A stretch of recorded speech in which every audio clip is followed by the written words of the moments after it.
I need that sports encyclopedia. Where you at, Steve Kim? Got Trent in the cut. What are you? He's the best. Yeah. He's a master motivator. I'm a master motivator. I ain't no regular ass motivator. I'm a fucking master. Coaches tried to make practice so hard that the game was less intrusive.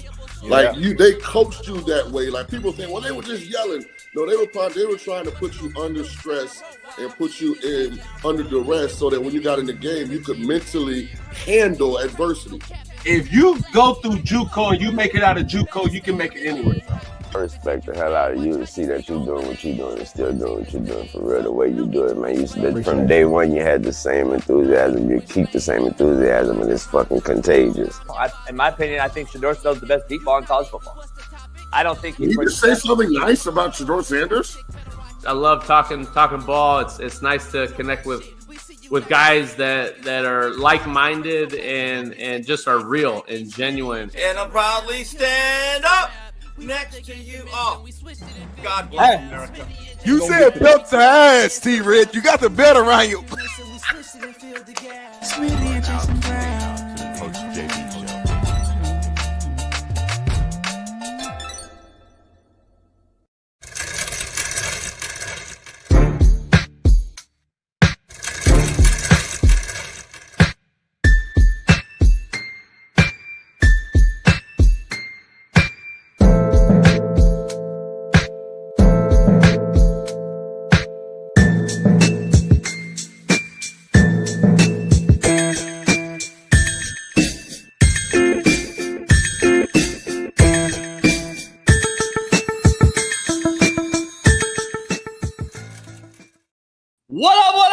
We're in the building, man. I can't thank you all enough for joining us early. We don't even really have a lead in today.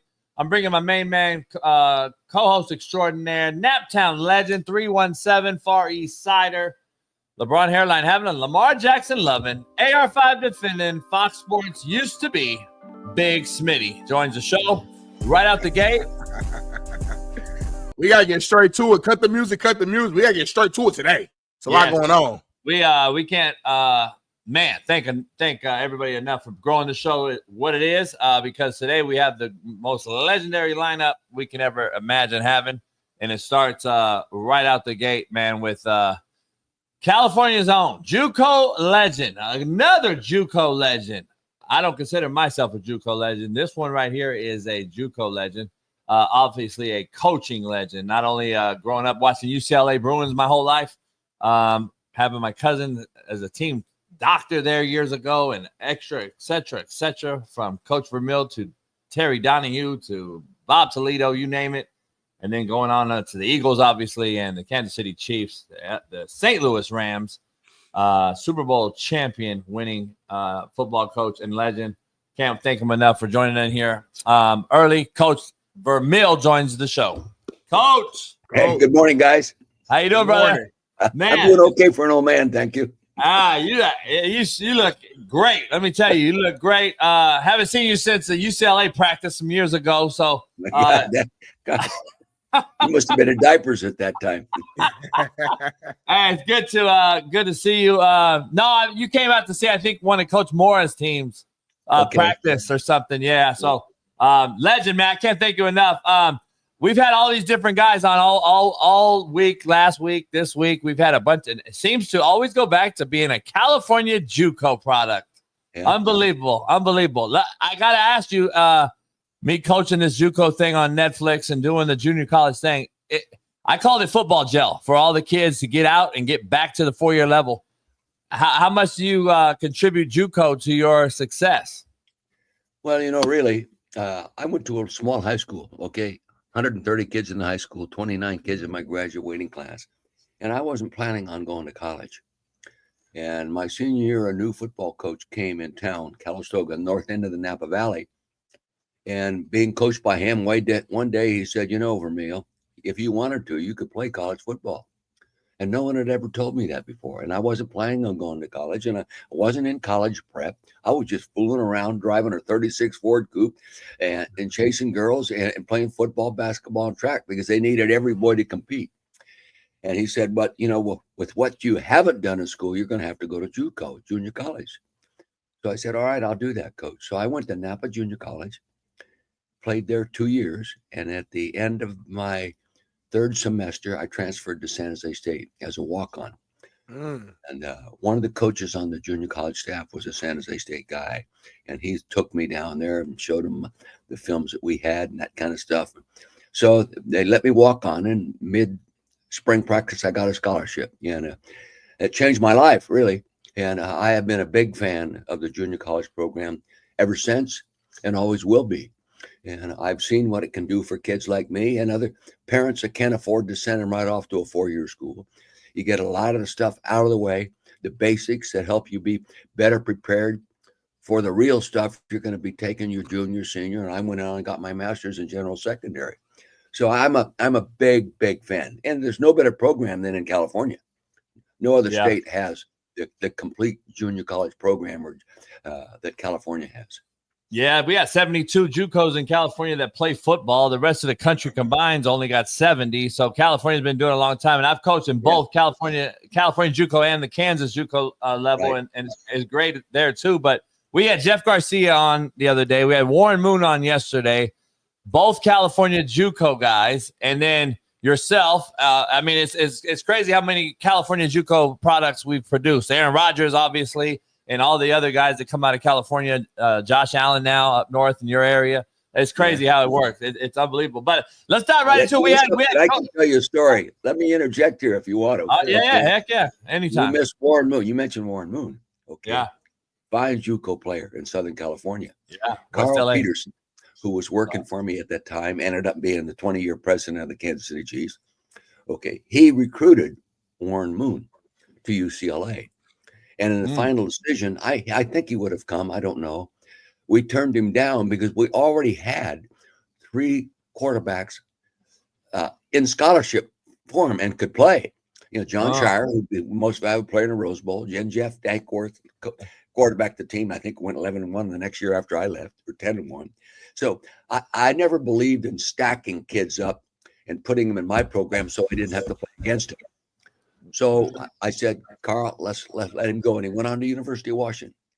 Just a wonderful kid at that time, and even a more brilliant, wonderful guy today. Okay.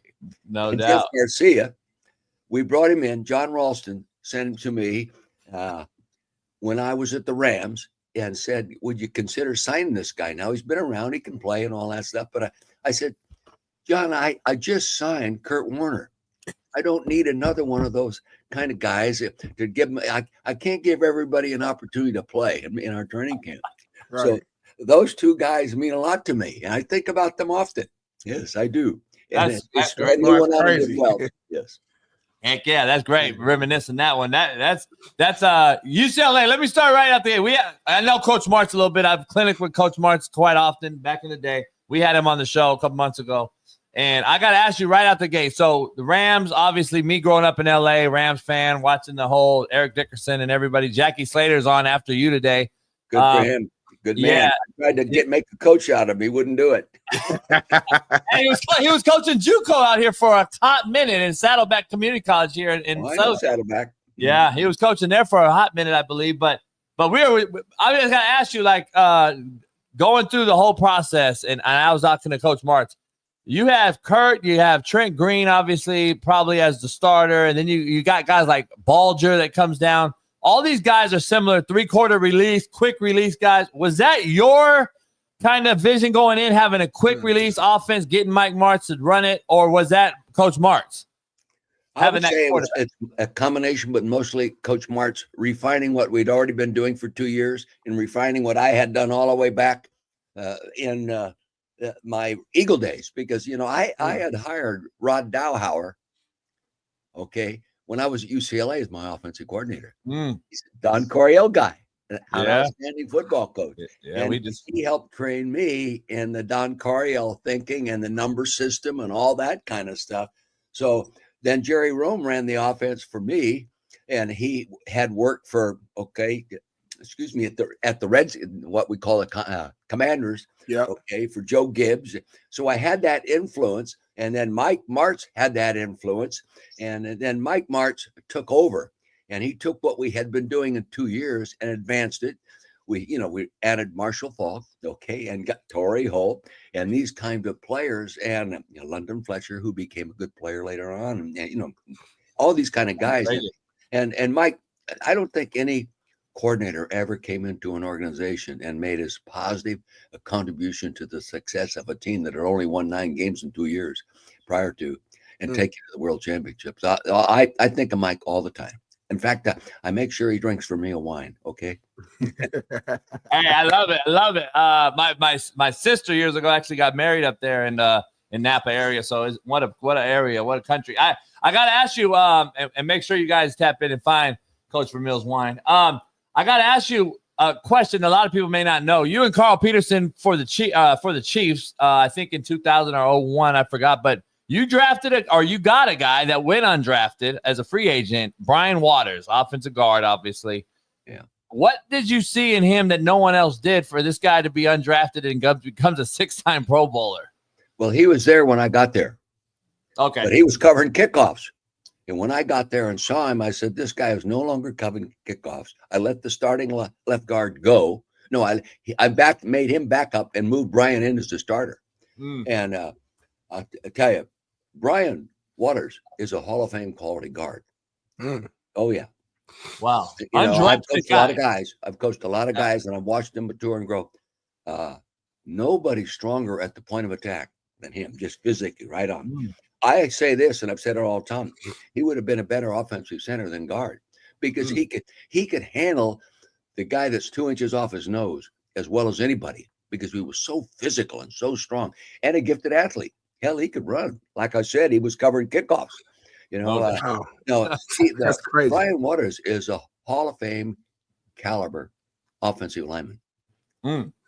And probably will get on. Smitty, tell you, we've had all these guys. We had, Dan Fouts, thinking of Coryell. We had Dan Fouts and Charlie Joyner on last week, and we were talking about the guys that get in and don't get in for the Hall of Fame. And it seems like some guys that don't get drafted or work their way up, like Jeff Garcia was like, listen, I'm the all-time passing leader in 49ers of history until Brock broke some of my records. And he was like, because my draft status and such will hurt us. Do you think there's something to that? Yeah. I think there is. Hey, look at London Fletcher. Yeah, I'm underrated. 16 years in the league, never missed a game. That's crazy. Became a starter his second year there and never missed a start from then on. The rest of his career and his numbers, I took his numbers, tackles, assists, interceptions, and fumble recoveries and touchdown, everything, and put it. And he's better than some of the guys that are already in the Hall of Fame at that position. But when you come up as an unexpected free agent, nobody ever believes you are that caliber. Sam Mills ended up, Sam made it like that. And London is at least in Sam's category. Okay, at least in Sam's I agree. Smitty will tell you, I got guests on all the time, and I always mess with them. I'm like, they're like, who's your best top 5? And I got London. I always say London Fletcher, and everybody laughs at me. I'm like, man, you guys don't really watch ball like that, man. London was unbelievable. Amazing. The first guy that ever told me how good he was John Madden. Really? The last game of the season, London Fletcher's rookie year, he gets to start the game because of an injury. Okay, he'd been a special teams player the whole time. The game's over. Now, John and I are JUCO guys, okay, right? California JUCO, a long time ago. And he meets me down walking off the field and into the locker room. And he says, you know something? I don't know who that little guy is you got playing middle linebacker, but that kid can play. That's exactly what he said to me. Rest in peace, John, man. Miss that voice. Gosh, you bet. No doubt. So now I want to jump in. You mentioned this name earlier, Kurt Warner. What was it like about him that made him special? Like, what did you see in him to where you knew that like this was my quarterback? Yeah. Well, to be honest with you, I could see in him that he could play. I couldn't see in him that he could play like he did. Okay. To me, I compare him to the guy in the Second World War or Vietnam. The soldier that's just an everyday soldier, but in battle, he wins the Medal of Honor. You just don't know until you put him under the gun, And I watched him as our third quarterback. When you're a head coach and not running your own offense or defense, and you're on the practice field, you see a lot more. You see everybody. And I would stand in the secondary when the third string offense was running against the opponent's offense, getting ready. Okay. And Kurt would be running that offense and he would pick our defense apart. And I'd walk off the field. I'd say to Peter Junta and John Bunning or Bud Carson, I'd say, guys, either our defense is terrible or this kid can play. And he would make the defensive coaches mad because a quarterback in practice running the opponent's offense runs it off an 8x10 card. It's all drawn and they circle where he want him to go with the ball because that's what the opponent had been doing. Okay, Kurt would get in there, look around, and boom, throw it complete to a different receiver, and the coaches would get all upset. And he would see that he was covered. That scheme, that coverage scheme, covered that pattern, so he went someplace else with it. And that what you automatically say then. I wonder if this kid could do it in front of 65,000 people. He's never, he's playing in arena league, and but he had great faith and confidence in himself. We sent him to Germany to play before he actually became a Ram. He played 10 games over there. Charlie Armour, he went over twice and watched him. We sent him the playbook and all that kind of stuff. And when he came back for the mini camp, he was ready to play. And those were all good signs, but no way could you predict he could do what he did. No quarterback has ever done what he's done. Okay. Man, it's crazy. I got people in the chat are going crazy to start the show that you're on, number one, and then two, talking about comparing Warner to Mahomes and all this stuff. I'm just like, it's an interesting question. I got one too, though. You being at UCLA, California guy, the Rams obviously get sold, breaks LA's hearts for a lot of reasons. Go to St. Louis, you get it done there. Have you ever thought in your wildest dreams, if that was LA Rams, would it have meant more to you just because it's California and UCLA coming back to LA and winning the Super Bowl for the LA Rams? Does that matter, or did it matter at the time at all? Obviously, probably didn't. You're the first guy to ever ask me that question. Wow. And it wouldn't have mattered. A coach gets deeply involved with his team. Sure. They don't, whatever you call them, that's his team. Could be the Los Angeles Dodgers. It could be the San Diego. It doesn't matter. It's your team. And that team took a while to really become my team, our team. And yes, I appreciated St. Louis, and it wouldn't have made any difference to me. Remember, I had been an assistant at the Los Angeles Rams. Yeah. And that's one reason they brought me out of coaching, because I knew Georgia. I had worked for she and her husband. I'd been involved with that program before. So, and they trusted me, and then thankful for them for giving me the opportunity and brought me back. So are you happy? Is it for, I don't know what the question is. Are you happy for the league, the city, or what, for LA to get the Rams back? And do you believe St. Louis will get a team back? I think it'll be very tough for St. Louis to get a team back. Not that they didn't support him, because you couldn't get a seat in there after we got him gone, or every advertising venue was sold. But I always felt Los Angeles Rams belonged in Los Angeles. Okay, I'm old fashioned. Remember how old I am. Okay, the LA Rams. I remember those all the way back. I joined them in 1969. George Allen was coaching. They were the LA Rams. But once in St. Louis, I never thought of it that way. But as I look on the whole picture of the history of the league, there are other teams that have moved that I feel the same way about. Yeah, I feel sorry for St. Louis, because when I go back, it's an empty area over there. It isn't nearly what it was, regardless of a wonderful baseball program. It isn't what it used to be. Places that are closed that used to be active and jumping, and a whole vibrant area. It's not what it used to be. I think when teams leave, you don't understand how much that affects the area too, right? Local businesses, things like that. The economy and the people, the attitude, the morale. I tell you, it was a very nice city to work in. Very nice city. Let me ask you this. We talked about, how great those Rams offenses, were during your tenure. How much, when you look at the game today, how much, influence do you believe you and your team and your offense has on the offenses today that we see? Well, I could say, that was nicknamed, the greatest show on turf. Yep. But you also have to remember, guys, most people don't know this. There were 11 touchdowns scored that year when the offense was sitting on the bench. So we got a little more credit maybe than we should have. But I think it was stimulating to see how explosive our offense was and how much the fans enjoyed it, how one play could change it. And basically, when we lined up 11 guys, everybody that touched the football could score. Right. Many times you have 2 or 3 guys that could make the big play. Sometimes they're not on the field at the same time. Okay.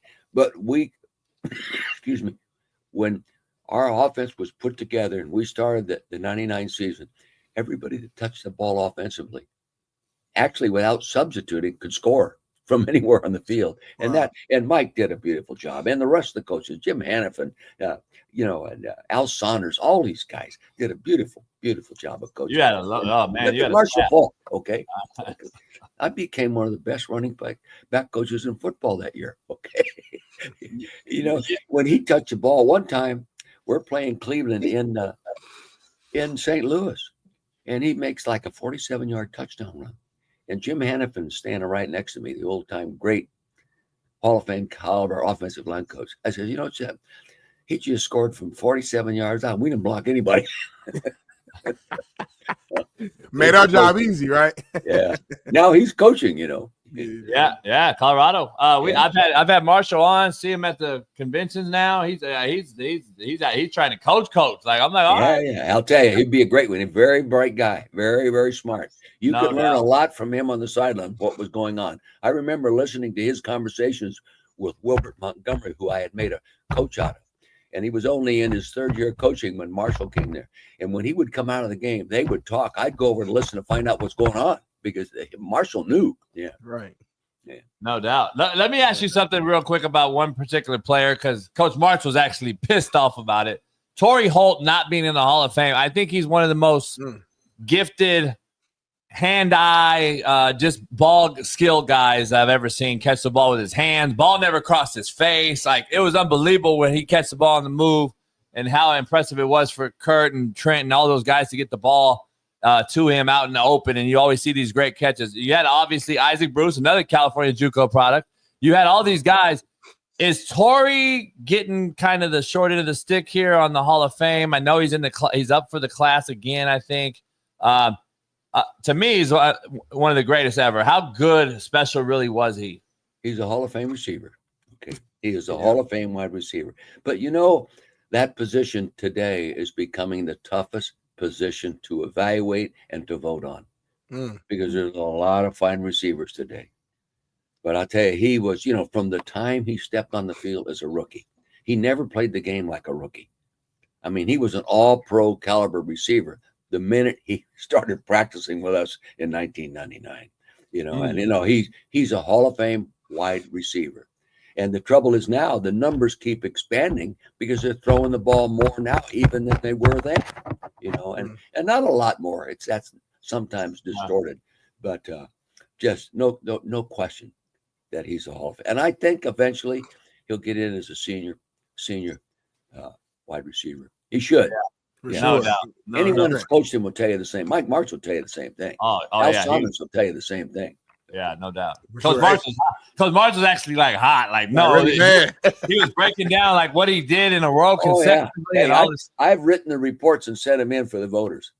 Almost as bad as the fact that no coach is going in there. Mike Holmgren. He mentioned that. Oh my God. It's they changed the system. And I'm anti the system they changed it to. They put three voting thing into one category. The senior player, the contributor, and the coach are all voted by the 50 people within one vote, and you got to get 80% vote. And nobody, there are only 4 guys going in the Hall of Fame. Okay. Only 40 guys going in. And Mike Holmgren and Tom Coughlin, Mike Shanahan, Dan Reeves, Marty Schottenheimer, are you kidding me? It's almost, I say this, and I'm not mad about it, get upset. It's almost disrespectful of the coaching position. There's no question. I don't think people know what it takes. I think these people think this is just roll the ball out. Who's the first guy they fire? Who's the first guy they fire? The coach. Yeah. Hey, coach, I used to I took your model from the Chiefs and other places you were at and took the win model. What's important now? I took it on the back of our shirts and I put it everywhere. What's important now is the acronym I use. And I'm like, I told my staff, I'm like, you guys get hired, I get fired. Yeah. And that's just crazy how it works. The head guy gets fired. You guys all keep your jobs or at least till June or whatever. So I don't know. What's your thoughts on the comparison? I hate the comparisons, the thief of joy. Priest Holmes you have, Marshall Faulk you have. How, I guess there are different players, obviously. One you use in a lot more wide out position type of style. But how comparable were they skill set wise and just how great those two guys were individually? Well, yeah. Both very, very effective, very, very effective, efficient, good runners. Marshall probably more explosive, more gifted athlete in terms of fluidity and agility and that kind of stuff. Priest was a very, very good reader of defenses, run well, and could find, he didn't have great speed, great balance, recognition what was going. He would set blocks up, and we probably had one of the finest offensive line in the history of the league when he was really, you got a Hall of Famer at left tackle in Rofe. You got Brian Waters at left guard. You got Casey Wiggin at center, who's made the Pro Bowl. You got Hall of Famer at right guard, Will Shields, right tackle, and then a Hall of Fame tight end. And then the backup tight end could block and Jason Dunn could block like a tackle. But I thought Priest Holmes was just a very deliberate type. He could take the play that you have designed and you are blocking and make it more efficient because of his skills and awareness. He didn't have the speed or the elusiveness that a Marshall Faulk had. Very few people ever had. Marshall Faulk could have played left corner. It wouldn't matter where you put him, he could play. No doubt. When he went to San Diego State because the colleges recruiting him wanted to play defense. Yep, that's that. Yeah, he told the story on my Great show. athlete. Yeah. Last thing I got for you, Coach, and Smitty might wrap it up. Let me ask you, Pete Carroll's come back in as an older coach because now we got these young coaches that use analytics and all this craziness that I can't stand. But we got Pete Carroll back in. Coach Belichick went back to college, which is in a crazy, ironic move. And then we have other guys that are getting back in it. Are you happy to see a couple older guys get back in it and give one last run like a Pete Carroll and the Coach Belichick? I am. You talk about Pete Carroll in the NFL. He's done it.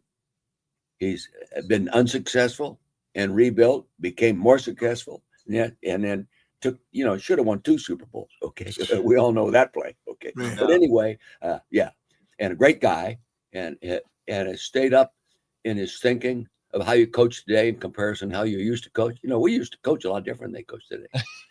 Practices are 45 minutes a day shorter and no double days with pads, everything. Hell, the first 2 years at the Rams, we never took the pads off for 2 years except the day before the game. Okay.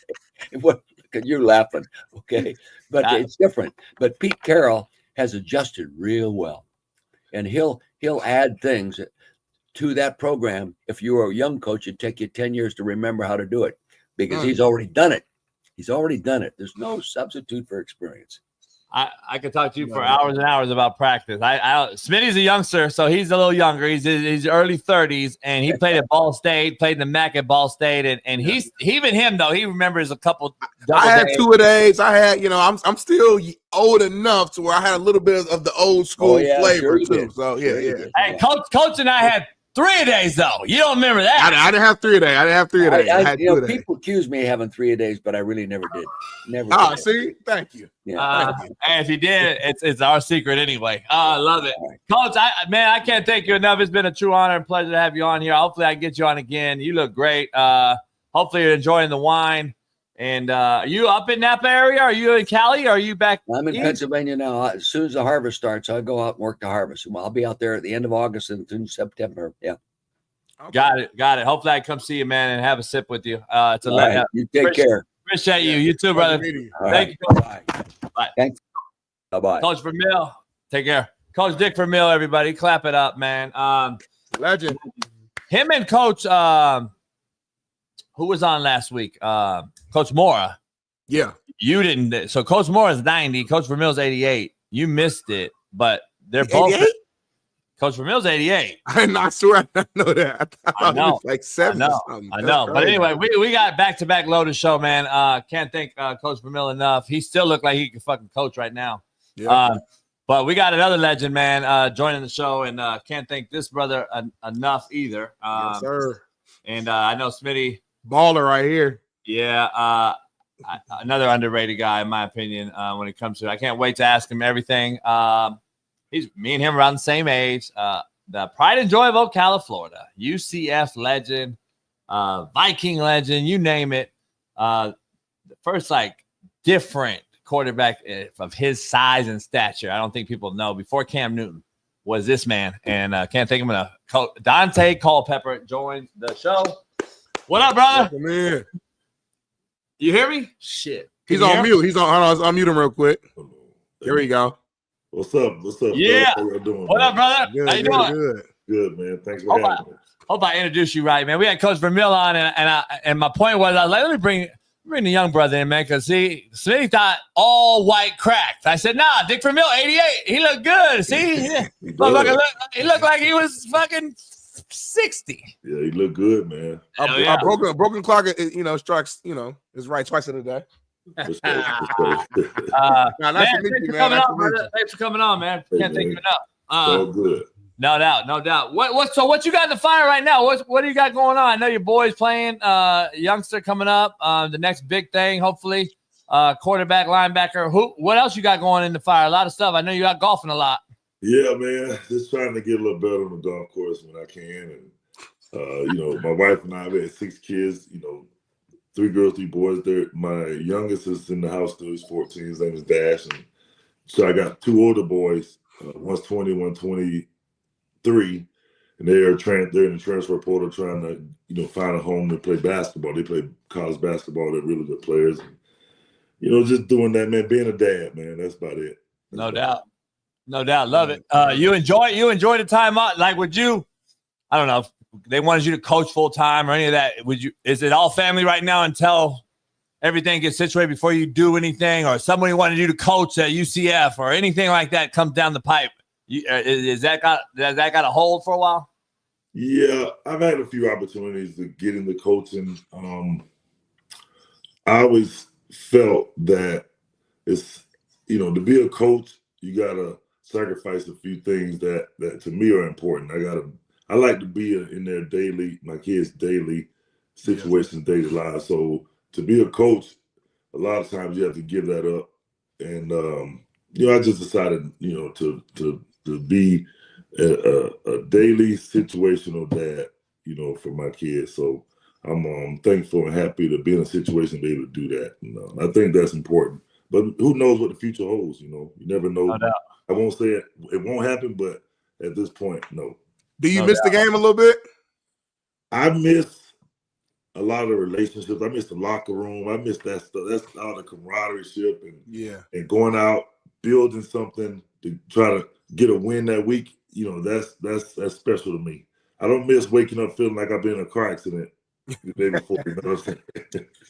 Hey, I like to ask the meat and potatoes, and since I don't know shit about football, Smitty can ask all the football.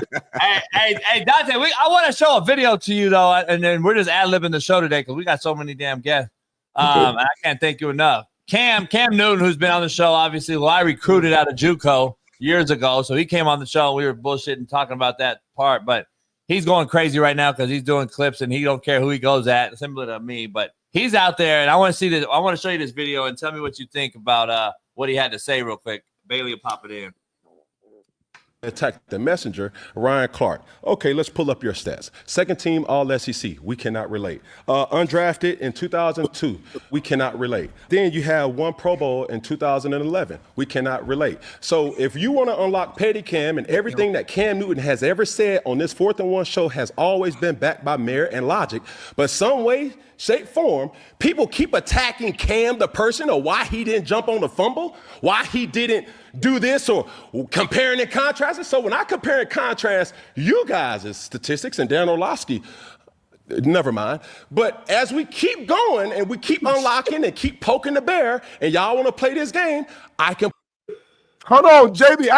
I did not see this. It's my first time seeing this clip. I texted him last night. He's laughing. He's like, JB, I had to do a Coach JB on him. Hey, why he cooked them like that? He said we cannot relate. I can't relate with these dudes. I'm just telling you, Dante. Where are you? What's your reaction, Dante? Where you at with Cam going ham on these cats? I love it that he went at Brian, but where you at with everybody that goes in? He's basically been kind of like, listen, he was just on ESPN last year too with these cats. So it's funny that he's going ham, but he's going ham on all this stuff.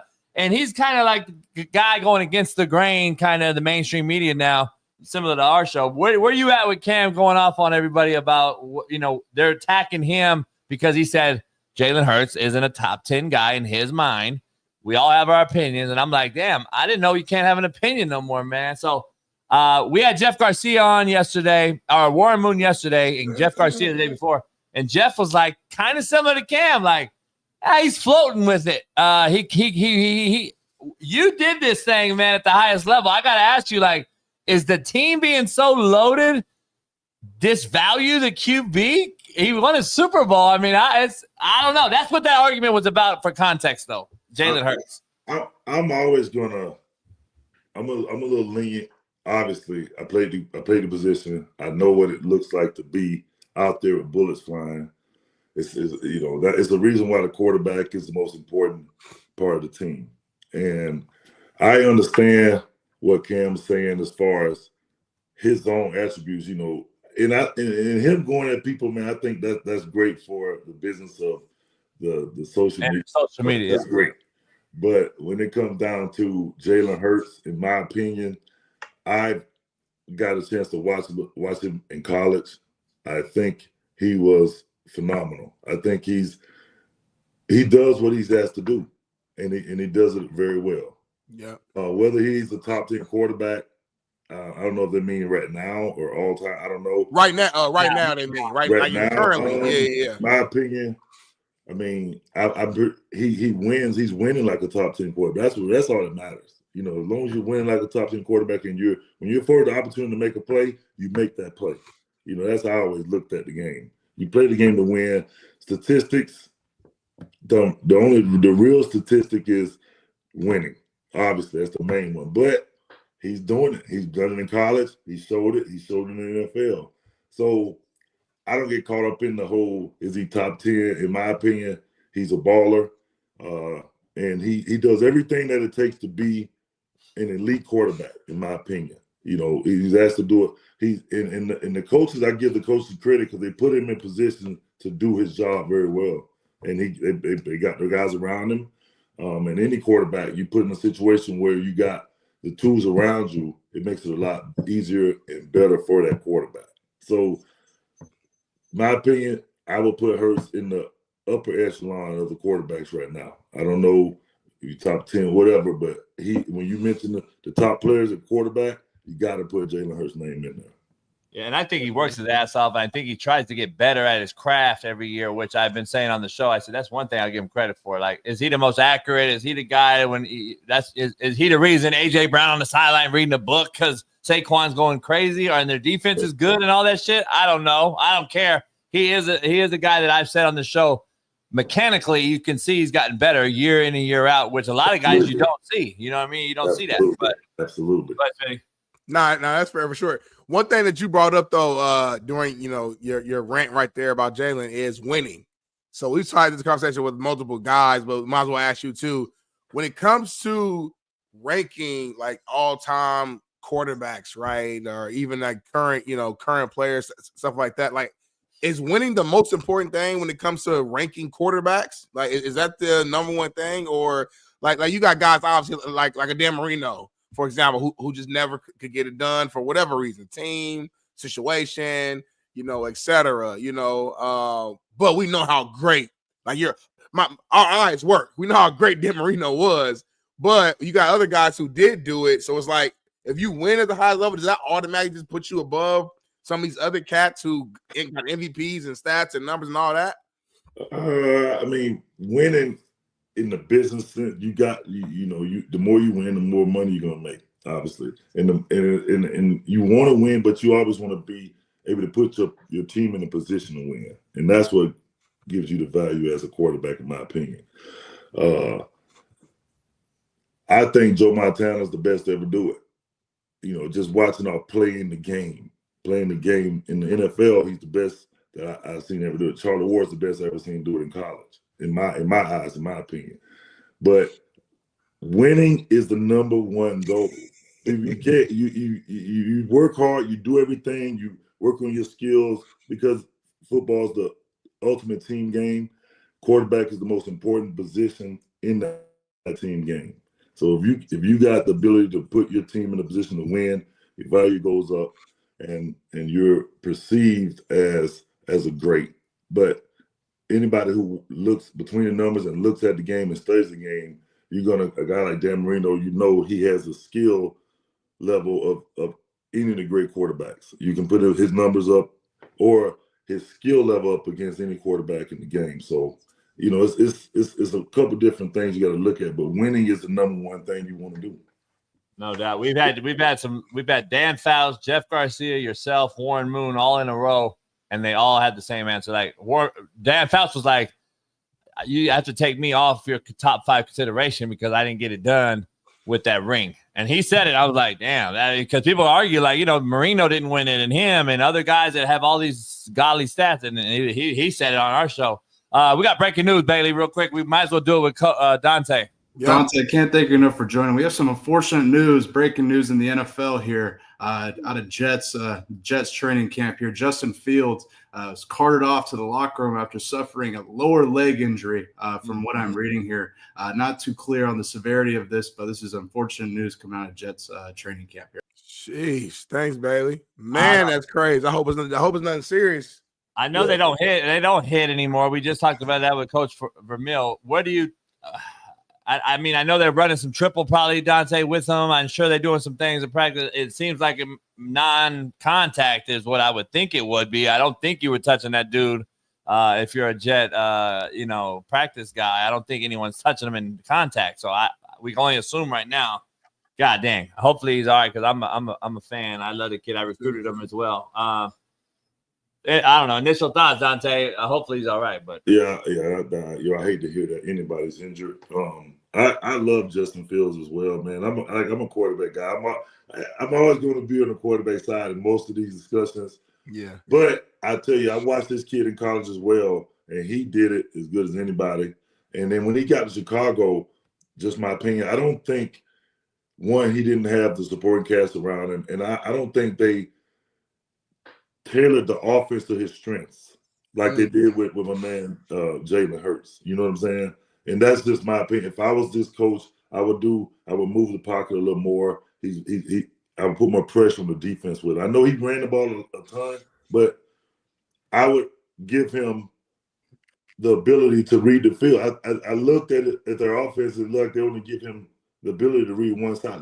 I would let him go in a sense more. You know, I would just give him the responsibility and let him make plays, but I would also put the lineman in front of him, put the backs behind him to make sure that you can protect him. I think he got hit way too much, in my opinion.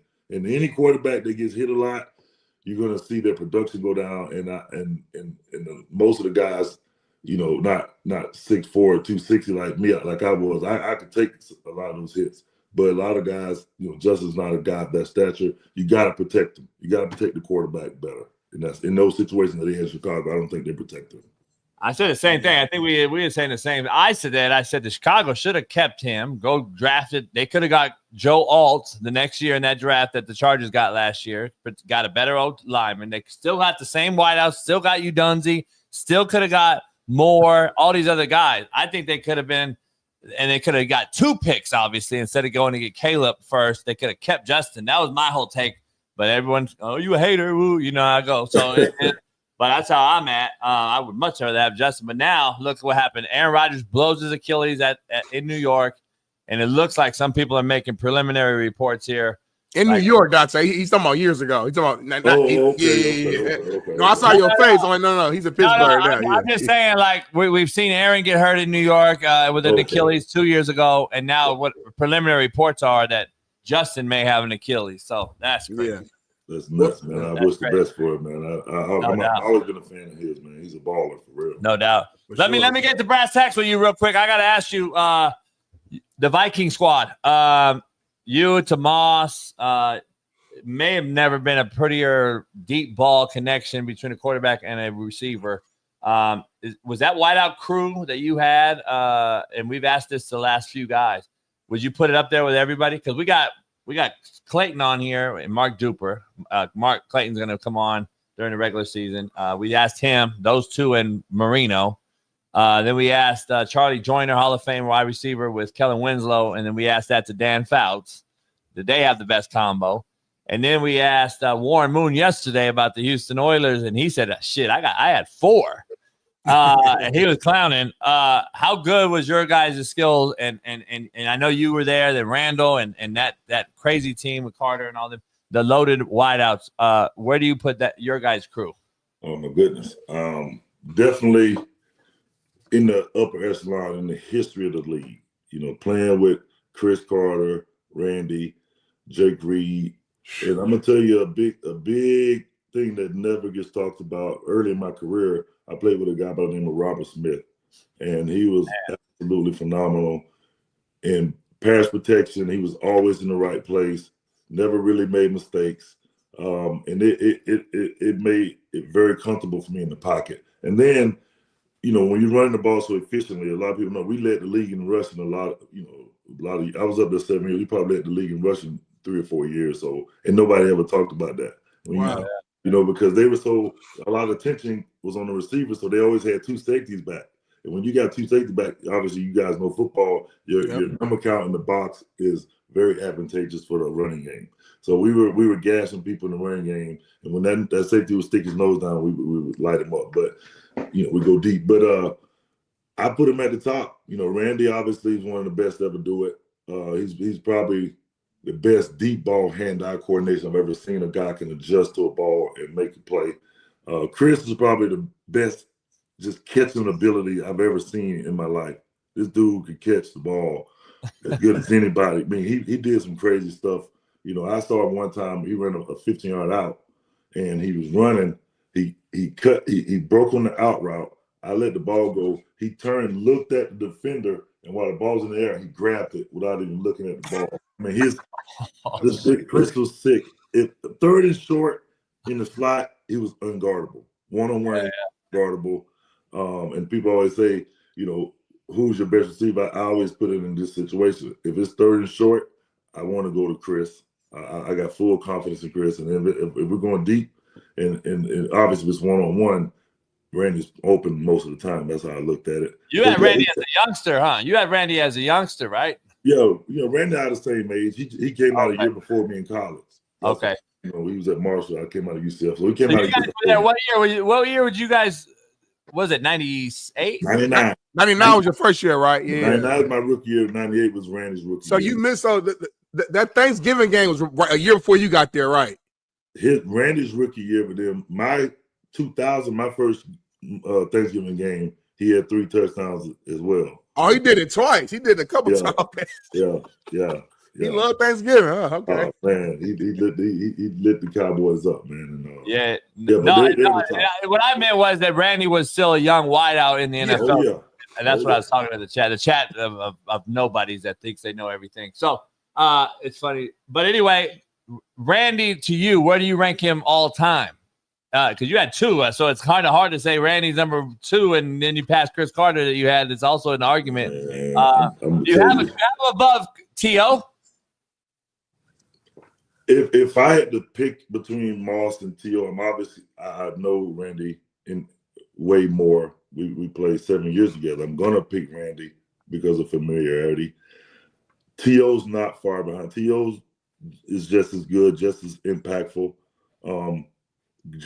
He's a great athlete as well, but I just think Randy I'm gonna take Randy a little bit more, just a little more, because of the familiarity. I've been to Pro Bowls with T.O. I've seen what he can do. T.O. is phenomenal, and to be able to do it as long as T.O.'s a little older than me, 3 or 4 years, but he kept himself in great shape, and he made the plays when he was afforded the opportunity to make the plays. He's a tough, hard-nosed player.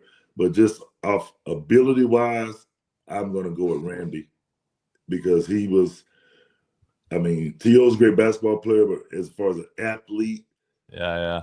And, people realize I played with not only, Chris Randy, I played with a dude by the name of Calvin Johnson. Yeah. And Calvin was a little different. I always compare the guys like in basketball. If we had compared in basketball, Moss was more of a guard, shooting guard, and Calvin was more of a power forward. And that's how I look at T.O. in that sense, like Julio Jones type. But Randy just is a little bit different than those, in my opinion. A little different. I'm going to take Randy.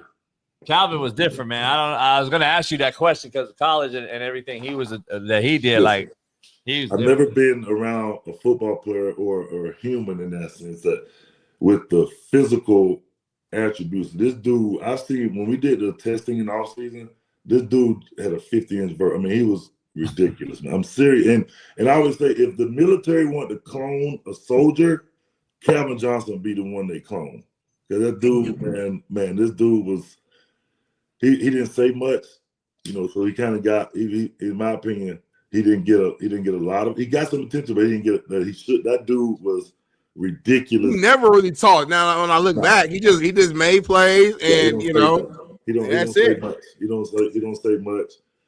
Calvin's a great guy, but he didn't say much, which is all, that didn't bother me. But he just physically and as an athlete, probably the most gifted player I've been around, just strong and big. But Randy, I still would take Randy over him as well, because just really as an athlete, just all around, I'm gonna go with Randy. Damn, you play with some great receivers. Boy. Oh yeah. Great. I got one question, Dante. I can't think enough. And Smitty, you can wrap it up with Dante. I got to ask you. We're coming up on the 24th or 25th year of the passing of Korey Stringer, who you had as a teammate, Big K. How was that? How did that hit that team that year? As far as having to deal with that, I know.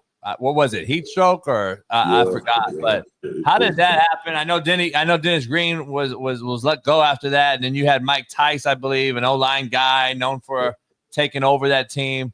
How hard was it on Mike as a new head coach dealing with that, and then how tragic was it? I mean, we know how tragic it was. How hard was it to have that tragedy around a team that that you mentioned is we missed the camaraderie of the locker room? Man, it was devastating. It was devastating for it to happen. We didn't know. I remember the day. He came into camp. He always came into camp working his butt off. Korey was one of the best teammates I've ever played with. He was a veteran when I came in, and he was one of those guys that kind of put his arm around me when a lot of coach, this, that during that time there was a lot of hazing stuff going on. Korey was never one of those guys. I remember the day he took a knee. The training crew came and got him. Put the cold. It was over 105. It was hot. It was one of the hottest days. They took him out to. They had these portables out there, and then the next day, we got the news that he had went into a coma the next day. So it was devastating. We could never bounce back. We tried. He was the cornerstone of our offensive line. And not only that, he was one of the leaders on the team. And it devastated us. It definitely, it's hard. It's hard enough to go out there and win in the National Football League when you got everybody there and healthy. And when you take a blow like that, it was just, the season was pretty much done. We tried, but we didn't recover. It took us 2 years to really recover from that as a team. Opinion. Offensively, to lose a player like that and a personality of his. You can't put a value on it. It was invaluable. Yeah, no doubt. Definitely tough, man, for sure. My last thing here, just want to, as you look back, over your career, multiple time Pro Bowler, multiple time All Pro. I mean, incredible seasons, all types of records, obviously at the collegiate level and in the NFL. When you look back and just reflect over your NFL career, did you ever imagine? Did you ever think that you would have the type of success that you ended up having? When you look back as a kid, just being a dreamer of wanting to play and then having it, be as successful. Could you ever imagine you would be I guess as great as you were? Well, that's a good question. I was a kid, as a young kid. I never felt that I arrived. I felt I always had something to prove. Every year I wanted to get better. And if you go through from high school, from my first year, so every year my numbers got better. I got stronger, even through college and even in the NFL. I was getting better. I had to battle a few injuries earlier in my second year. I had my first surgery was in my second year starting. But I always felt like I had something to prove, as a player, and I wanted to compete, and I'm thankful to be able to have, played in the NFL, and that was a dream to be a pro, whether it was in basketball, football, baseball. I played all of them, but I'm happy. I can look myself in the mirror. I know I put everything I had into it, and I look back on it, man, and now when any kid I come around that has aspirations to be an athlete, or not just an athlete, any kids in the community as well, I tell them, man, be a pro. I always wanted to be a pro. I had guys, older guys around me, always said, be a pro. Be a pro. That means being the best you can be on point. And even if you don't make it to the professional level in athletics, be a pro in whatever you do. You can be a pro in anything you choose. And that's the message I give the kids. And I'm thankful that I've been able to see what I've seen, be in a position to take care of my family and just thrive each year, because I always tell the kid, compete at the highest level, always feel like you got something to prove. Always feel like that, even if you are all pro. That's the thing one thing about Randy and Chris, those guys were at the top of their game, and they could have just said, you know what, I done did all I did, I could relax. Nah, those dudes bust their butt every day. And that kind of stuff is contagious.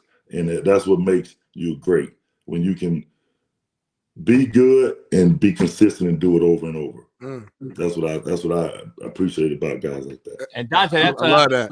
I've been saying, like, we've been having this argument, like, dude, the guys are more gifted than ever. The freaks in nature, athletically playing the position. But there's a difference between, like, athletic quarterbacks and then quarterbacks being athletic. Like, we got a lot of athletes playing quarterback because we're not coaching them up in college and high school, and that's in my opinion. And they get to the NFL, and we're seeing this freak AR5 and all these guys just get ruined in the NFL because we screwed them up. Like, that's how I look at it. I'm like, dog, these cats are give me an AR fucking 5 in college. Let me get this cat. You know what I'm saying? Like, it's just ridiculous. Coach them up. You gotta coach them up. Yeah, man. Are you seeing it too? Are you seeing like there's a product problem at the NFL because of what's happening below?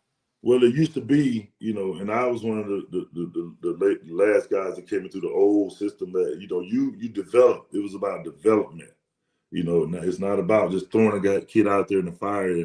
No, it takes sometimes, some people are quicker, some people it takes them more. I was able to sit and watch Cunningham and Jeff George my rookie year. I didn't have to play.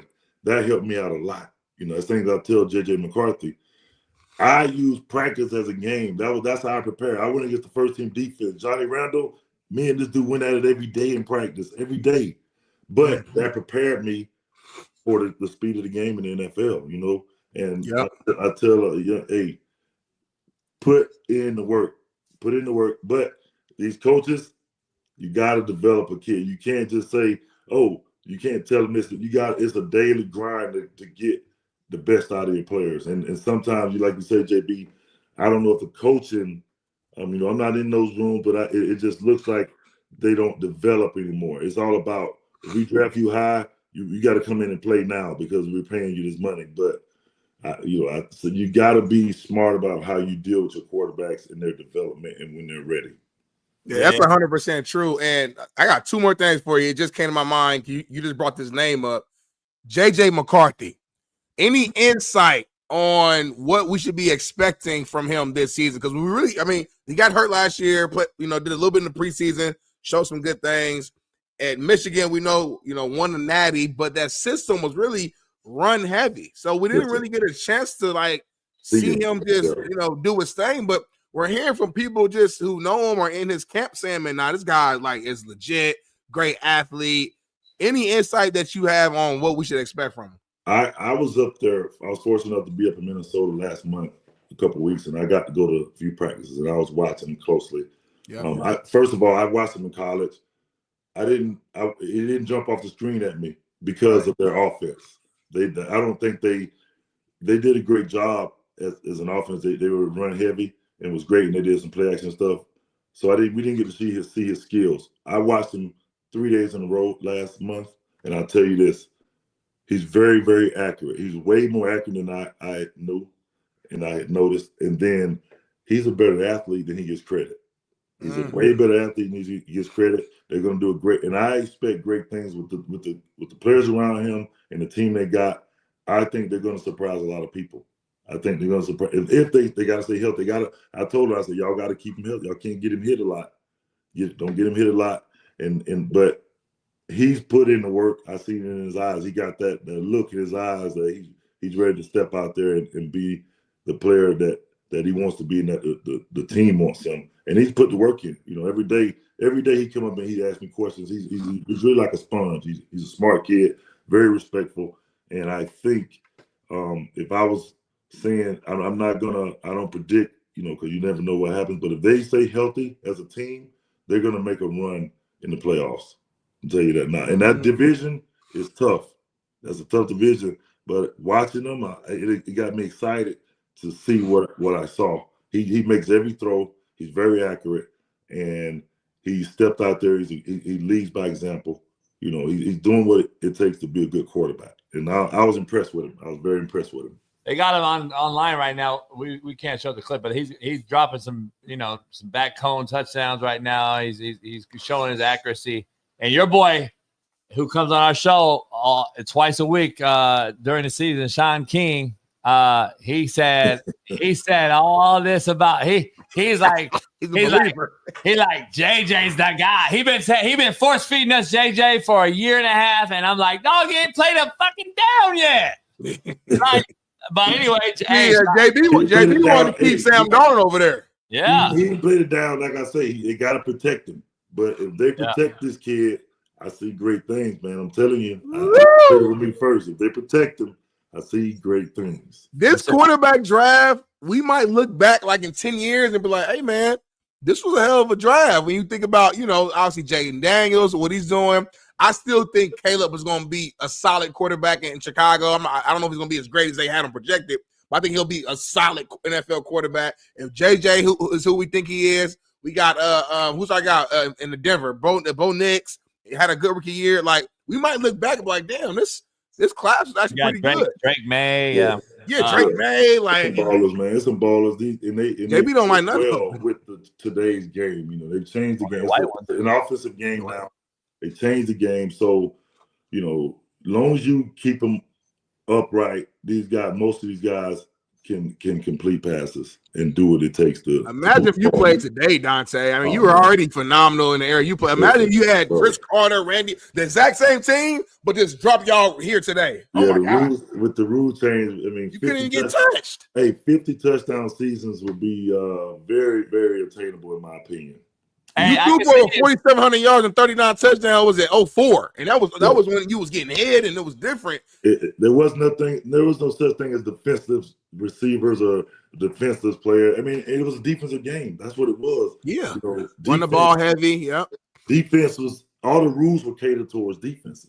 Back then it was if you threw for 3,000 yards in the NFL back then. That was above average. Now, if you throw for 3,000 yards, that's well below average in my opinion. You know what I'm saying? So it is good. I get it. It's for safety. Safety reasons. But it's just a different game. But I'm still a fan of it, and I'm excited about it.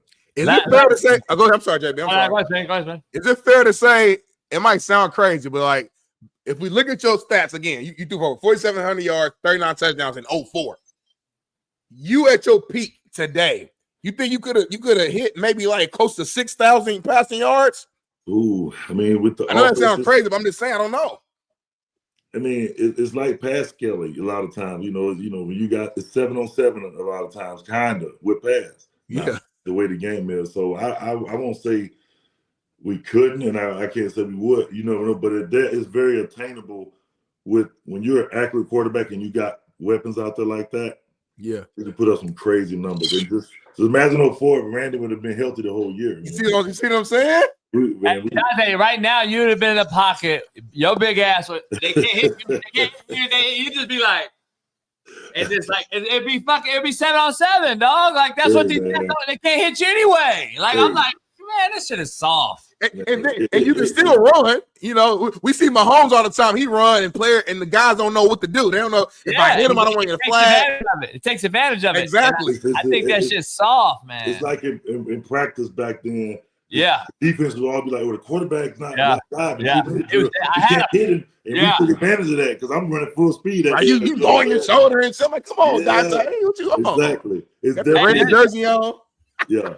And Dante, there's a prominent historic like sports restaurant out here owned by a guy named Phil Trainey, who I don't know if you know about Trainey, but I took Shaun there because you guys are on a wall on a picture there. And it's a picture of like all the prominent black quarterbacks. And it's you, Shaun, I think Randall, Mike Vick, who was it? Steve McNair, but before Steve McNair. What's my man's name for the Saints? Big arm. Aaron. You had Aaron on there, Aaron Brooks, who's another underrated cat. Aaron can sling it now. But it was an iconic picture. Do you remember taking that picture? Where was that? I don't remember taking that picture. I don't know where it was. Events together, maybe it might have been at Joe Gilliam Award. It was Mike. It was Vince Evans. Yeah. On that picture, it was Donovan McNabb's on there. Vince Evans, and I think it's a legend, Redskin. Doug Williams is on there. Doug Williams, man. It might have been at Joe. I think it's Jefferson Street Joe. They had an event a long time ago there. I think all of us came to it. It might be from that place. Shout out to Shaun King, man. I mean, Shaun's from St. Pete. I'm from Ocala. We about an hour away from each other, same age. Man, Shaun's my boy, man. Shaun's good people. He has to be texting us during the show because he ain't all right now. He's dealing with some issues, so he's gonna get healthy and everything, working on all his stuff, and then he'll be back on during the season, hopefully. So that's for sure. But he said to tell you what's up. Yeah, I'm sure Shaun gonna probably call us afterwards. Why didn't you ask Dante this? My last question, probably my most important question before I let you go. Which was a bigger accomplishment for you? Being an all-pro and Pro Bowler, or being in the Big Timers videos? Man, no doubt about it, being a pro, man. But I tell you what, Slim and Baby, those are my guys, man. We ended up meeting up. We met long time. They were first coming on the scene. Before they even got famous, I was able to meet Slim. We kicked off. We were good friends, man. We've been friends for years, man. Those dudes are awesome. And, they used to always, let me get in the videos or come say, Pep, we shooting a video on Miami, man. Come on. So I go out and hang out with them. And Baby, good people. And I appreciate the relationship I had with those dudes, man. I love them. And I just wish the best for them, man. It was fun. It was great. My kids always laugh at me and bother me about that stuff too. But yeah, we had a good time, man. It's good. You a Cash Money fan, then? You yeah. Oh, no doubt about it. No doubt about it. Hey, we do a segment, Dante. We do a segment, and I just want to wrap it up. And I only got one question for you in this segment. It's called Hell Yeah or Hell No. Your celebration trumps Cam Newton's celebration of the day. How you go, JV? How you doing? Oh, he dabbing. Your celebration is iconic, dog. It's before Cam. A lot of cat get your roll on, dog. I don't know. That might have been. Everybody get your roll on. Yeah, everybody get your. I gotta go with everybody get your roll on, baby. Yeah. Hell yeah. Hell yeah. Big time was right there. Yeah. Man, hey, I can't thank you enough, brother. We gotta get you on again. Hopefully, your boy ends up balling, keep balling. I have all kind. We'll have to bring you back on, man, college football or something, because I know the football landscape. You're firsthand getting to see it in basketball with your boys in the portal. And I got so many questions about football portal. Just call me, bro. Just call me, man. No doubt. Anytime, always. Man. Much love, brother. I appreciate you. We'll see you soon. Y'all be good. All right, brother. Dante Culpepper joined the show. Legend, man. From another legend to another legend. Another legend for another. Yeah, man, it's back. Ain't no piss break. We're not moving cars. I don't know. Hey. I might just get up and get coffee live while you're talking, and then I'll swap out. I think we do that, and then we'll trade off, and then I'll go move my car, and then there we go. I'll do it that way. That's WPS. That's white people shit right there. Nah, I don't like that because you basically saying white people come up with smart shit and black people don't. I don't like that. Let's not do that. So you took it that way. So you're racist. So you're racist. racist. You put it at your brain. No, you put it in your brain. No, you put it at your brain. Well, and then I got to go on Whitlock, like in between. That's with crazy, bro. How the hell that happened? Like, we got a show that we get paid for. We like got to wait till after 9 o'clock if you want to join the show. I told him that. You can't keep dropping off our show to go his show. I told him I got a solid black co-host. Yeah. I made sure I said black. And then I said he can handle it because BPS, because you just said, I said you're not smart. So I'm saying you are. So what is it? Appreciate that. So anyway, we got a show, not a podcast. You can't just be leaving our show like not that. A podcast. You can't be leaving our show. Yeah, it's a show. I give you a pass today, but I didn't say ours podcast. That's a day. I'm gonna dock your pay though. I'm gonna dock your pay today, right? I'm gonna dock you then for being late. Your money will come to my check. Yeah. All right. The co-host of Whitlock, who I'll be on with a little bit later, and the co-host of the 3 Knockdown Rule, Mario Lopez, the Korean Cosell himself, the knower of all things, Steve Kim, joins the show on a back. Yes, we had Dick Vermeil on right at 6, Steve. Dante Culpepper right after that, and now you. And we haven't pissed or nothing. This is a back-to-back show. It's all show. Then we got, after you is Jackie Slater. Oh, Hall of Famer. And then Solomon Wilcots. Whoa, that's like the 27 Yankees, Murderers Row. I don't know if there's a show on Planet ERF today that has this lineup. So does Dick Vermeil wake up? We got you for 2 hours, though. What?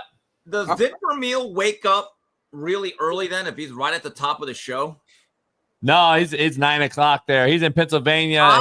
He's in Pennsylvania. Okay, so he's not in Calistoga. Okay. So he grows his wine and his vines and all. He has I guess a deal in Pennsylvania. I remember seeing a story about him, and then he has his wine out here in Napa Valley in Cali, where he's from. So where he played JUCO that no longer exists. Napa Valley Junior College no longer has football. But we were talking about it. Another Cali JUCO legend joined us earlier. So it's crazy the story he told. He's still, man, him and Jim Moore, for him being 88 and Jim Moore was on last week at 90, they look like they can go out there and coach the shit out of Mike fucking McDaniel's ass. No, I mean, shit. The job Vermeil did in the 76 Rose Bowl. Yeah.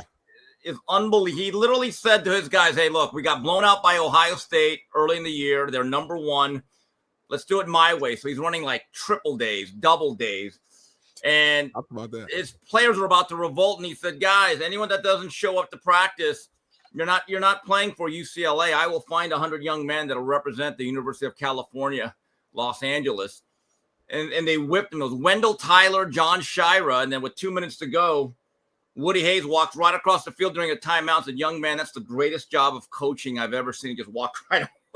I mean, I forgot that story. I would have loved to ask because he mentioned John Shriver. He's like, that he said, because he mentioned the fact that they didn't recruit Warren Moon.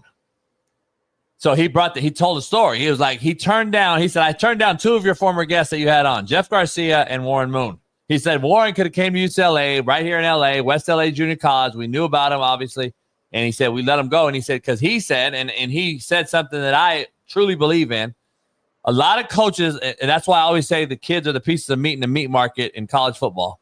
Yeah, and the coaches are runs the piece of meat in the meat market. And I said, I would never recruit a guy to over-recruit him so he doesn't play against me. I used to tell Alan in my chat, he'll tell you, Alan in my chat, I said, man, you need to go play. And he had an opportunity to go to UTSA. And he could have played with me one more year, but he was a graduate and he got his degree and he got an offer. I said, hey man, I got an offer for you, UTSA. You want to go?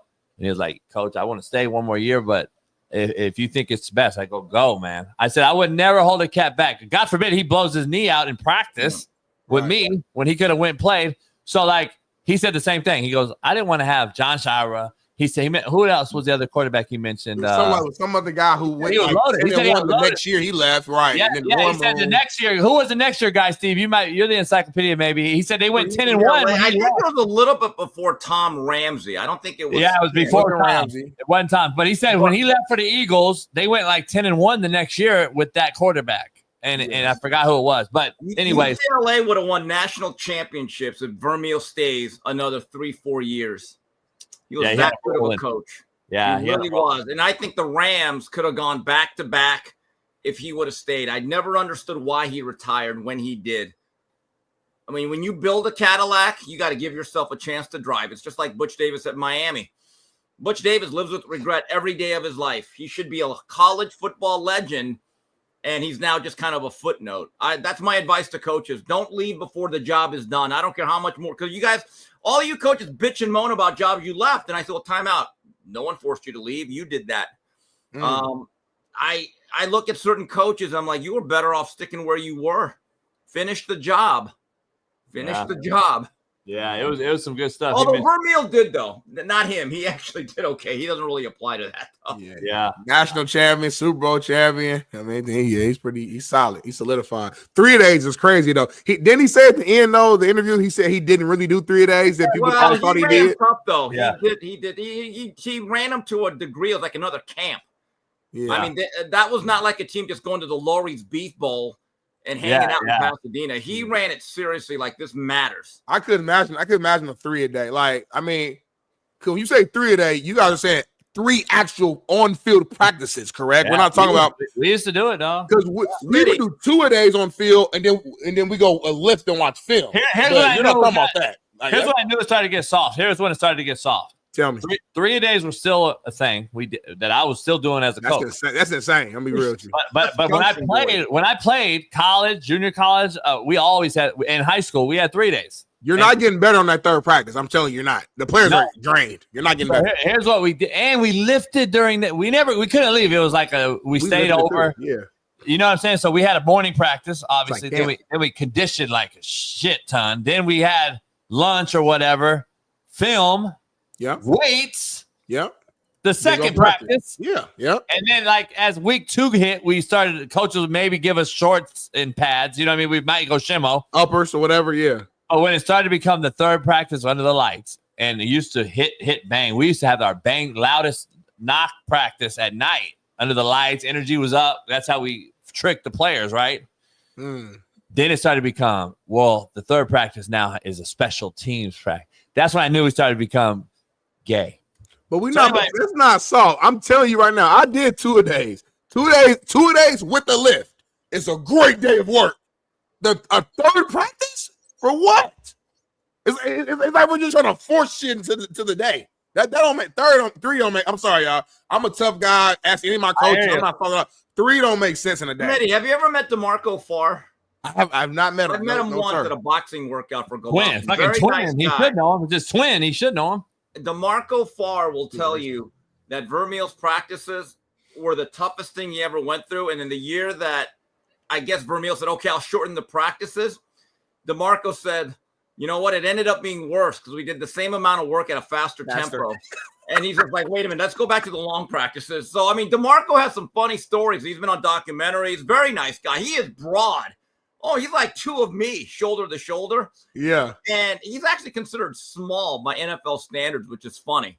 He was telling me some stories, but if you watch America's game on the 99 Rams, he will tell you that Vermeil had grown men on the verge of quitting football before that year. He had to lighten up a little bit. Yeah, that's crazy. Hey, all I wanted to be clear with, though, he wanted me to make sure he said, tell Steve Kim that London Fletcher is the greatest linebacker of all time. He just wanted me to let you know that. Who? Coach Vermeil. Just for clarity, Steve, that wasn't verbatim what he said. He just said that London Fletcher is a Hall of Famer, is what he said. He might be a Hall of Famer, but there's only one Raymond Lewis Anthony. Yes, Steve. The greatest ever. Thanks, Steve, for honoring me and giving me that praise, Steve. I appreciate that. That boy Ray could be talking about cereal and he'll like come up with a motivational speech. What we eat for breakfast? I want some frosted flakes because Tony the Tiger said. You gotta love Ray. No doubt. All right, speaking of you, Carson Beck was discussing his decision to transfer to the U and how he's looking forward to playing for the Canes this season. Check this out. This decision is one of the better decisions I've made, and clean, since I've been here in January, and developing the relationships and building the chemistry between slow, JB. me, the wide receivers, head of his class, ain't he? The tight ends, the O line, and just trying to develop those relationships and that camaraderie. It's just reinforced my decision in a positive way. Looks like Shaggy from Scooby Doo. He looks like a fuck. He's ahead. You know Shaggy from Scooby Doo, JB. From the new Scooby Doo that you're talking about, probably the actor. No, like the original, like Shaggy, look like Shaggy. Yeah, well, remember they made the movie though. That's what he looks like. The movie guy. Yeah, the guy from the movie. I know. Yeah. Hey, let's stop bashing your quarterback. What you got to say about this cat? He got a fresh hair on. He looks like a fake Aaron Rodgers. Go ahead. Well, look, last year I think he had 12 interceptions. He's got to cut that in half. But his job is to just consistently get first downs. This offense will be good, but it's not going to be as spectacular as it was last year with Cam. And they're going to have to lean on the running game a little more to protect a defense that I think is missing one big body inside. And that Notre Dame game, they're going to have their manhood tested by Jeremiah Love and a very good offensive line. But last year's Miami offense averaged right around 44, 45 points. Carson Beck's job is to deliver somewhere around 38. That'll get you in the top third of the country. But Carson makes very nice layered throws in between defenders.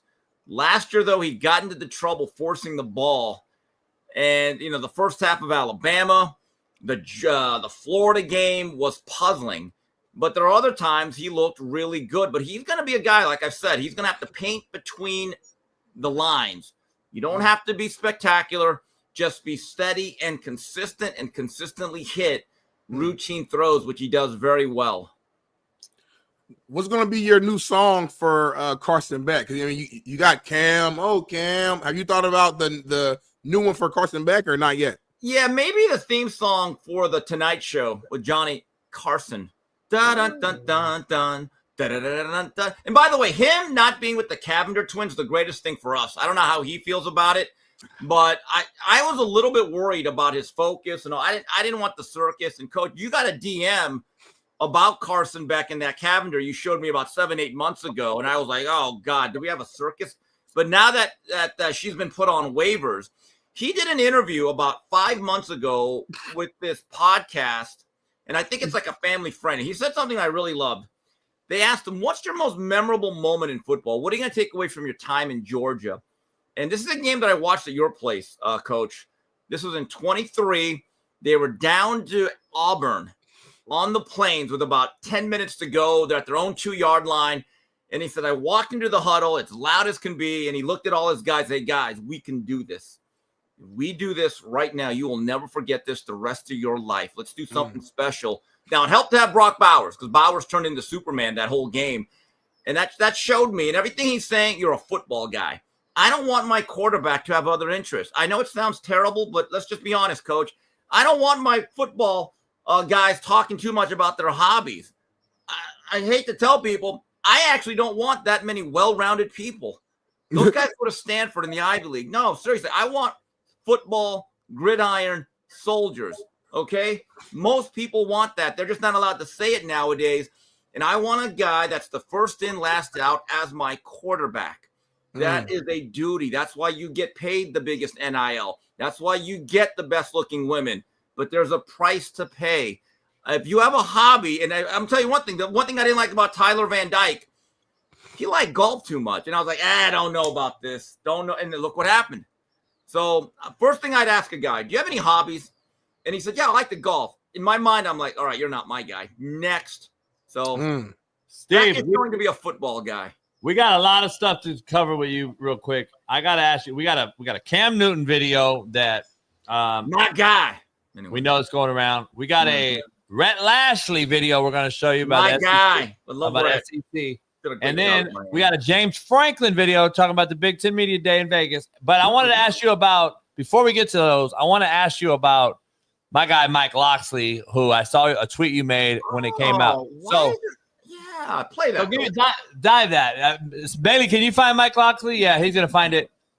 What do you tweeted about this Mike Locksley take about, NIL, locker room camaraderie, blah, blah, blah. What were you trying to get over before we show the video? Well, I just said something, and I think I said to DM, why is it when certain coaches talk about this and say the exact same thing? Look at these exploitive coaches, man, that system. Okay. Locksley says it. Cricket, cricket, cricket, cricket.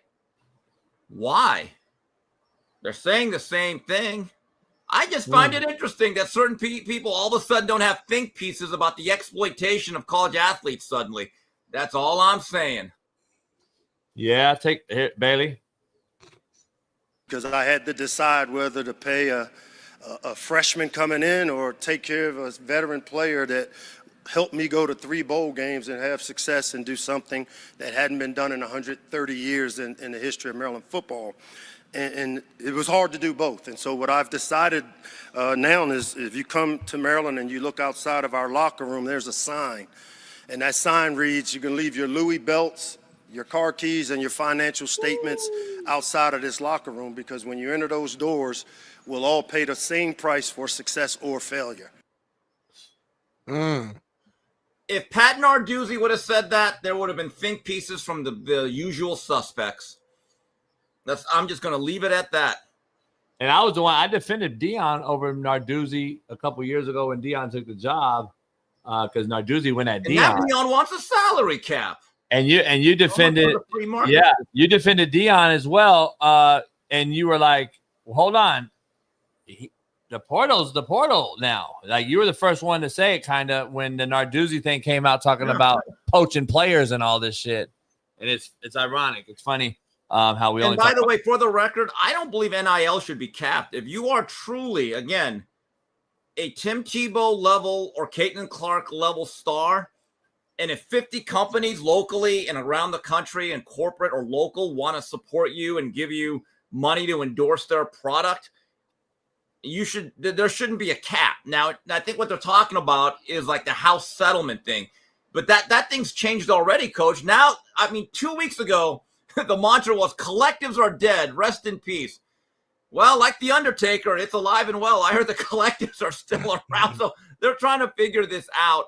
But Mike Locksley, every word he said, I agree with. But where's the outrage? Is it about the message or is it always about the messenger? You preaching. Yeah, it is. All right, let's dive into this. Whatever one you want to talk to first, Bailey. We can go to let's go Rhett Lashley. Let's talk Lashley. Rhett Lashley, let's do it. Yeah, he took a shot at the SEC. Steve's a fan, Bailey. Smitty. Steve's a fan of Rhett. What they did, and show that, Bailey. Myself and our team and our staff program learned that it really is every week. In the ACC, you can't have an off week or you're going to get leave. It doesn't matter if you're playing at Clemson. It doesn't matter if you're playing whoever that last place team is at home. If you have an off week, if you play like we did in the playoff game, you're probably going to lose. Look at our Duke game. That was a miracle we won. We went out and turned it over 6 times. We should have lost. And that was a good team. And so it's just a week in, week out. That's the league you want to be in. That's where you want to be. You look at our league. We had like 4 10-win teams, 2 playoff teams, a handful of 9-win teams, 13 bowl teams. There's just not a lot of easy wins on the schedule. And there's other leagues that claim depth. But like the SEC's had the same 6 schools win the championship since 1964. Is that a settled jab, Steve? In your wheelhouse? Is he? Yeah, more like a left hook. Ooh, yeah. He came out, he wasn't pulling his punch. And first of all, Rhett Lashley, love the guy, did a great job at Miami. Everyone I know speaks very highly of him, doing a great job at SMU. But what he is saying is basically the SEC is more top-heavy than Dolly Parton in her prime, and that is the truth. And I think what really aggravates a lot of non-SEC homers is that if you're Mississippi State, or one of those also-rans like Vanderbilt, we don't want you chanting SEC because Georgia and Bama are winning national titles. You don't get to claim them. Give me a break. But here's the issue I have with the SEC. Number one, I still think they have the most talent. If you look at the composite national recruiting rankings, especially for this year, and I think this has been the case for about 15 to 20, out of the top 4 classes, all 4, I believe, are SEC. Out of the top 10, I think 7 or 8 of them are SEC. Okay? You look at the amount of players drafted, it's SEC. National championships since about, the Saban era, mostly SEC. And they also play a pretty good amount of good non-conference games. I think that needs to be spoken about. Now, do they play some cupcakes late to game the system? And Zach Smith had a really good explanation of why they do that. Yeah. But this is the problem, Smitty and Coach. You know, all the teams rarely play each other. They don't, and that's the problem. Georgia, Bama, what? Georgia, Bama every 3 years, maybe? Maybe. Yeah. Do you know that Texas A&M and Uncle Lou, shout out to Uncle Lou, does a great job out there. He's a Georgia fan, SEC guy, but he's very honest about it. Guys, Texas A&M and Georgia, I think, have played maybe one time, and I don't believe Georgia's ever gone to A&M or vice versa. Smitty, they've been in the league for 13 years. There are certain teams that never play each other. They're dodging.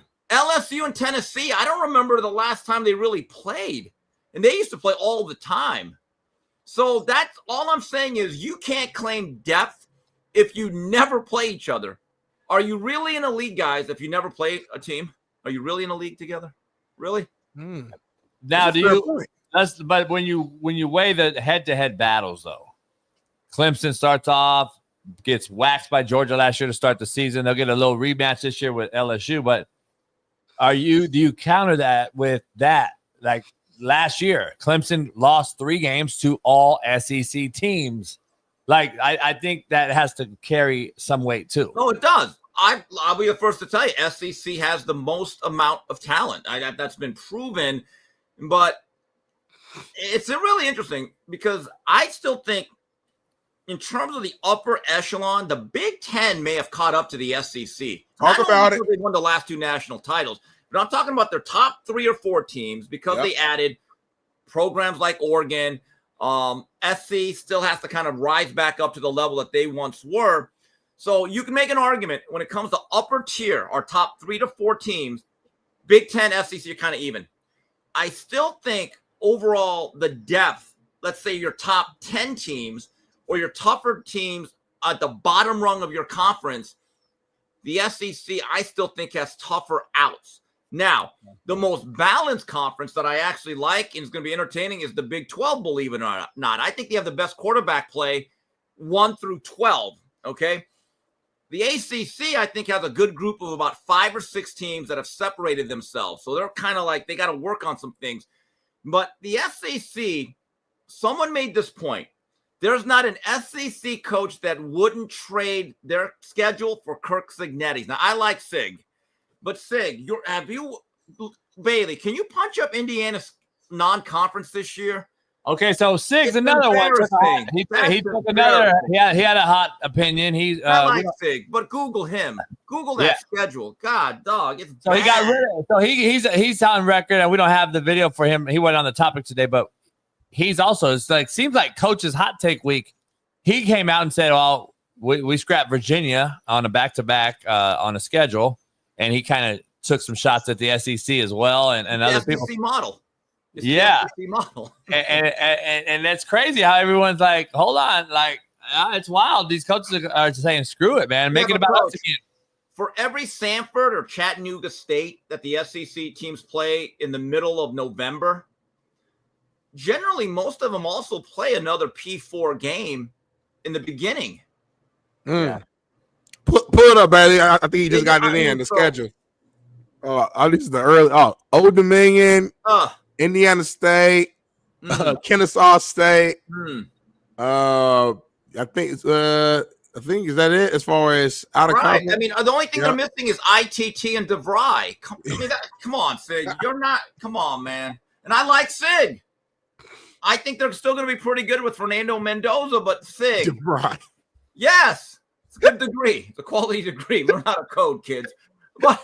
Come on, that's a bad schedule. That's something. If you're Georgia Southern, you're like, that's a good schedule. Yeah, if you're Georgia Southern, come on, just Sig. I want to Google you, but God, dog, that's a bad schedule. I think Ball State schedule harder than that. Might be. You know, Really? No, for real. Oh, we got Purdue, Auburn.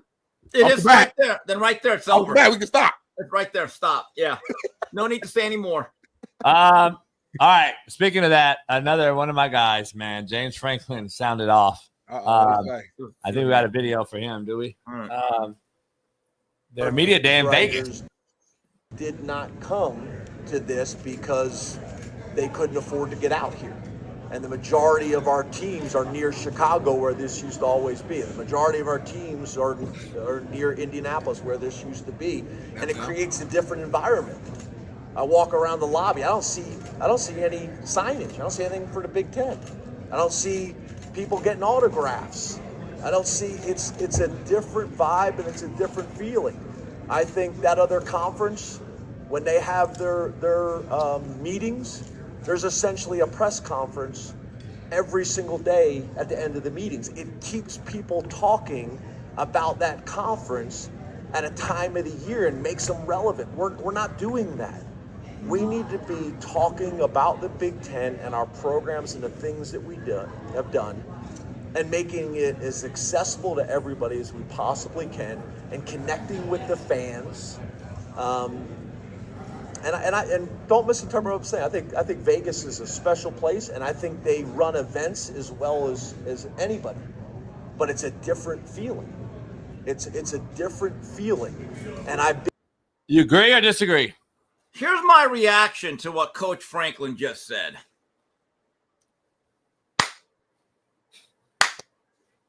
Slow 80s clap. Because people probably didn't like that. Commissioner Petiti, he is so right, though. And this is what we talk about, Coach. I miss the regionality and the identity and the culture of every conference being kind of in a certain geographic radius in America. They're like a family of rivals.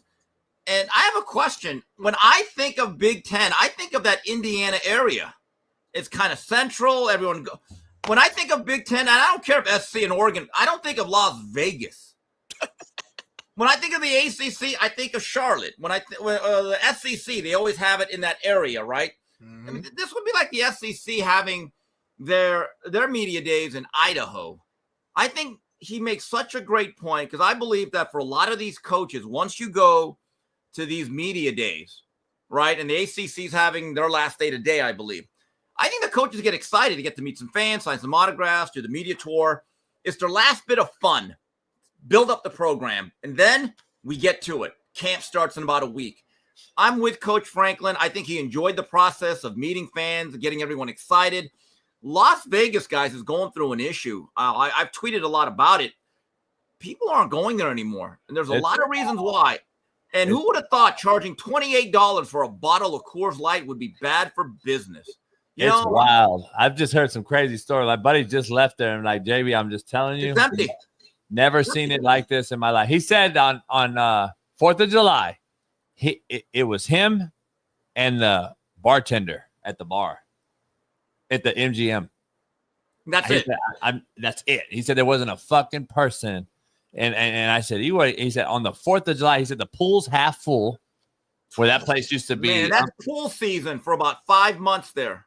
From late May all the way to about late October. I have a solution. All this corporatization, all the guys that look at everything as a spreadsheet. I mean, I long for the days of the $1.99 steak and eggs, the $1 beer, or the $10. The Rio, all you can eat at the Rio. The Rio, all you can eat. You know what? We need to bring back the glory days of the dunes and the Stardust. So here's what we got to do. We got to bring back the mob. Let the mob run Vegas. It'll be family friendly. Bring back Lucky Luciano. Now, those were good people. Sort of, but they knew how to give you a deal, right? In Vegas, once they started charging for parking, I said, you better look out. You might be losing money here. And look what happened 3 years later. And I think this is a ploy, though, what we just talked about. I think we're seeing a ploy to try to attract the eyes back because there's no other reason to have this media day there. There's no other reason. That's when they took Pac-12 there. Remember, they started having the game. Then, but Pac-12, I get it. That's West Coast. Yeah. When I think of Big Ten, even with Oregon and SC and UCLA, I think of the Big Ten as Middle America or a certain region right around Chicago, Indiana, the Northwestern, even though no one cares. But Indiana, to me, felt like, okay, that's what it always should be. I don't get, or Detroit because of Indiana, you got Cleveland because of Ohio. But come on, Vegas, not Viva Las Vegas. It's $30 a night to park. It's all the shit that just said people got tired of it. Said enough is enough. I think, in my opinion, I don't know. It's crazy. It's crazy. I don't know, Smitty. Shout out to Coach Franklin. That's a very strong comment. I like Coach Franklin, man. He's a good coach, man. He does have to get over the hump, though. A lot of pressure on him this year. A lot of pressure on him, JB. That's your guy. A lot of pressure. Before we move on to Cam Newton, they got him picked as favorites this year in Penn State. It's now or never. So recruiting class, they're trying to put everything together. Returning roster. Third-year starting quarterback, both NFL caliber running backs. Heavy additions outside. I still don't know if they have an OJ McDuffie. I know they got that guy from Troy State that can run a little bit. They got Trevor Pena as a very good slot. The young man from SC that made that great one-handed catch last year, Kyrone Hudson. They bring back some still, even though they lose Abdul Carter, they still have some NFL front seven guys. The schedule is pretty favorable. Okay. Yeah. He's got to at least make the finals. He's got to make the final. If he wins it or not, okay, but he was Final Four last year, but I got a very favorable draw in the playoffs, let's be honest. And the perception is Notre Dame was the underdog that game, and he lost it. So a lot of pressure. You think it's because Ohio State has question marks at QB and they lost a lot? Well, they lost about 15 guys to the NFL. Here's what Ohio State has going for them. Maybe the best offensive and defensive player on each side of the ball, Caleb Downs and Jeremiah Smith.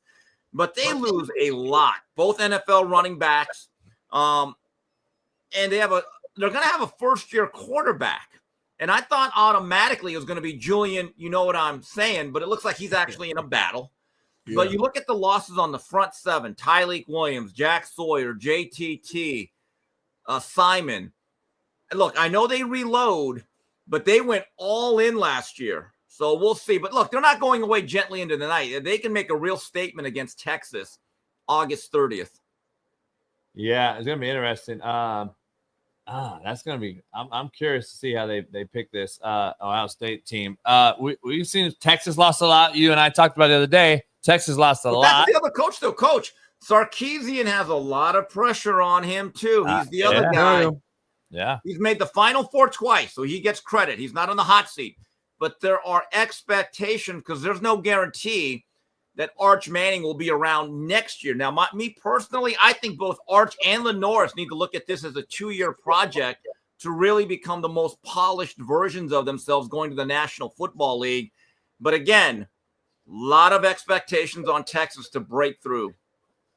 No doubt. Yeah. No doubt. Let's dive into Cam. Let's dive into Cam. Oh, Cam Newton, man. He went off on Ryan Clark and Dan Orlovsky. Basically saying that he cannot relate with those level and caliber players. Check this out, Steve.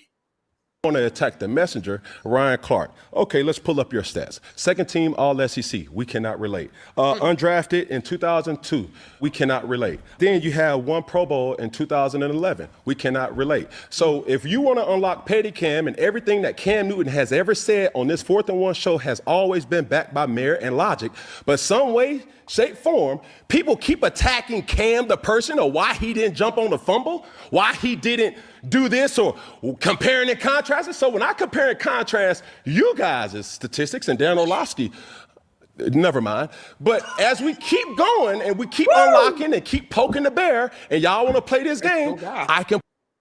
That's your guy, JB. Defend Dan right now, JB. Steve, hold on, Steve. Defend Dan Orlovsky right now, JB. That's your guy. Fuck no. Fuck no. Cam's been on this show. Herbstreet's been on this show. Fucking I can name a bunch of other motherfuckers. He's fucking hasn't been on the show. You fucked me, Dan. Hell yeah. Fuck me, Dan. You and Mina Kimes. But anyway, what's your take, Steve? Give it to us raw. Well, let me go step by step. Now, is this over his opinion, which he's allowed to have, that Jalen Hurts really is more of a game manager and maybe not top 10?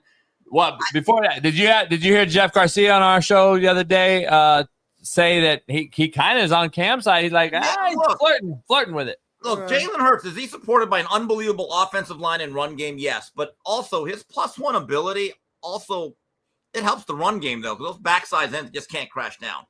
Cam is perfect for that system. But look, he's got 2 premier receivers. He had a really good tight end. He had a great offensive line and the best offensive player in football last year. That's a lot of help. Let me defend Cam a little bit. I've said this before. The year he put up at Auburn is maybe the greatest year I've ever seen in this sense. There's no other player on Auburn that has 1 NFL stat.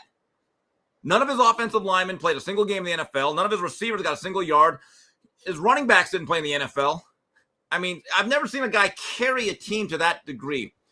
In that Super Bowl, if you watch that game, there's a receiver. I don't want to say his name. He had about 3 contested catches that if he makes them, and I thought those were pretty good throws by Cam, that it's a different ball game. And everyone gets on him for not jumping on the fumble. Here's the thing where I think it's a little – most quarterbacks do not have a mindset to jump into a pile. Right. I don't want them to. You can get hurt. I actually teach my guys not to. Right, because I kind of don't want you to have a busted shoulder. I think what happened was he was about to hit a deep shot. And I think the guy was streaking open. He got blindsided, and the ball was on the ground, and everyone's jumping. And I think he kind of froze like any. I don't expect my quarterbacks to jump. I'm sorry. I think you're taking too much heat. If you put Cam in the same environment with the same amount of help as the Eagles, I think his point is, shit, we may never lose. Oh, yeah. If you take Pete Cam Newton, no, and I love Jalen, but Pete Cam Newton, put him on that Eagles team? Oh, my God. Now, here's what needs to happen. All of these guys need to get together at Cam's next 7-on-7 tournament and fight, because that's what happens a lot with Cam out there. So that they just need to settle that. Get the kids involved, throwing punches like a bunch of girls. But anyway, yeah, that's what they need to do. Just go to a 7-on-7 tournament, and then everyone can just scrap. That's what they do. I saw a clip yesterday with Busting with the Boys, Will Compton, and they had Greg Olson on. And Greg was on that team, 2015. Yeah, and Greg, sorry. Kevin's my kid that played quarterback. But Greg, yeah, he was doing good now. Greg, y'all crazy, man. Greg actually said that he defended Cam like you just did. He was like, listen, anyone questioning Cam for not jumping on the fumble is what seems to be the number one narrative about Cam's downfall. And he basically was like, this dude gave it his all. He competed like no other. Here, take a look.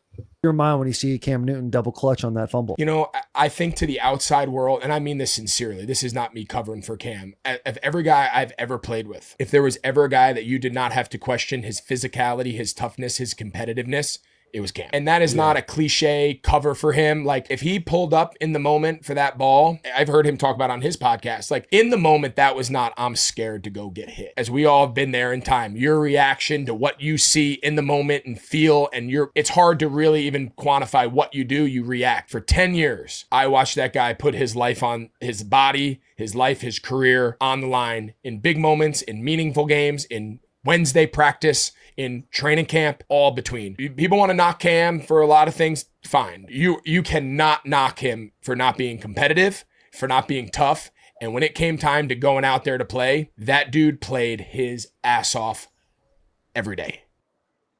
So, I mean, you get defense right there from If you watch that game again, guys, I'm just telling you, the Panther receivers did not have a good day. There's 2 or 3 plays, I'm like, guys, this is the Super Bowl. Catch that ball. Watch that game again. There's one particular receiver. He had a tough day. I don't want to say his name. I don't want to ruin his day, but my God. I don't want to ruin his day. I think Cam one day might just blurt out his name, and that's going to be the next controversy. Man. Well, from one player and one legend to another, Adrian Peterson has started to train for a celebrity boxing match against Joe Castaneda. No. And yes, here he is. He's working. He's working. He got his chin down. He got his fists up. He's moving his feet, around in that ring. He's working the ring. I mean, give us a breakdown so far. What are you seeing here on the video, Steve? What are your expectations? AP is a brilliant athlete, one of the best natural runners I've ever seen. He looks stiffer than a crowbar. And then when he got decked by Le'Veon we Bell, got correct your language. He's as stiff as a porn dick. well, You can say it. I'm a family show here, but I just come on, guys. Is he training for the rematch with Le'Veon Bell though? No, he's trying to. The rematch gets that fan who beat him up at the poker table. He did what? That What fan, the fan who beat his Oh ass. yeah, that little guy was counterpunching him. He beat the shit out of Adrian Peterson. He won that fight. Now Adrian was Wait, what the fan do? What the fan do? The fan was counterpunching. He's kind of in the Philly shell, and he's just kind of like rolling and bang, bang. I was like, wow. You didn't see the video, JB? I have, but what did the fan do to him? You asking me? Yeah, you said kind of counterpunched. Beat the fuck out of him. Like he was like watch the video. Like, can we find it again?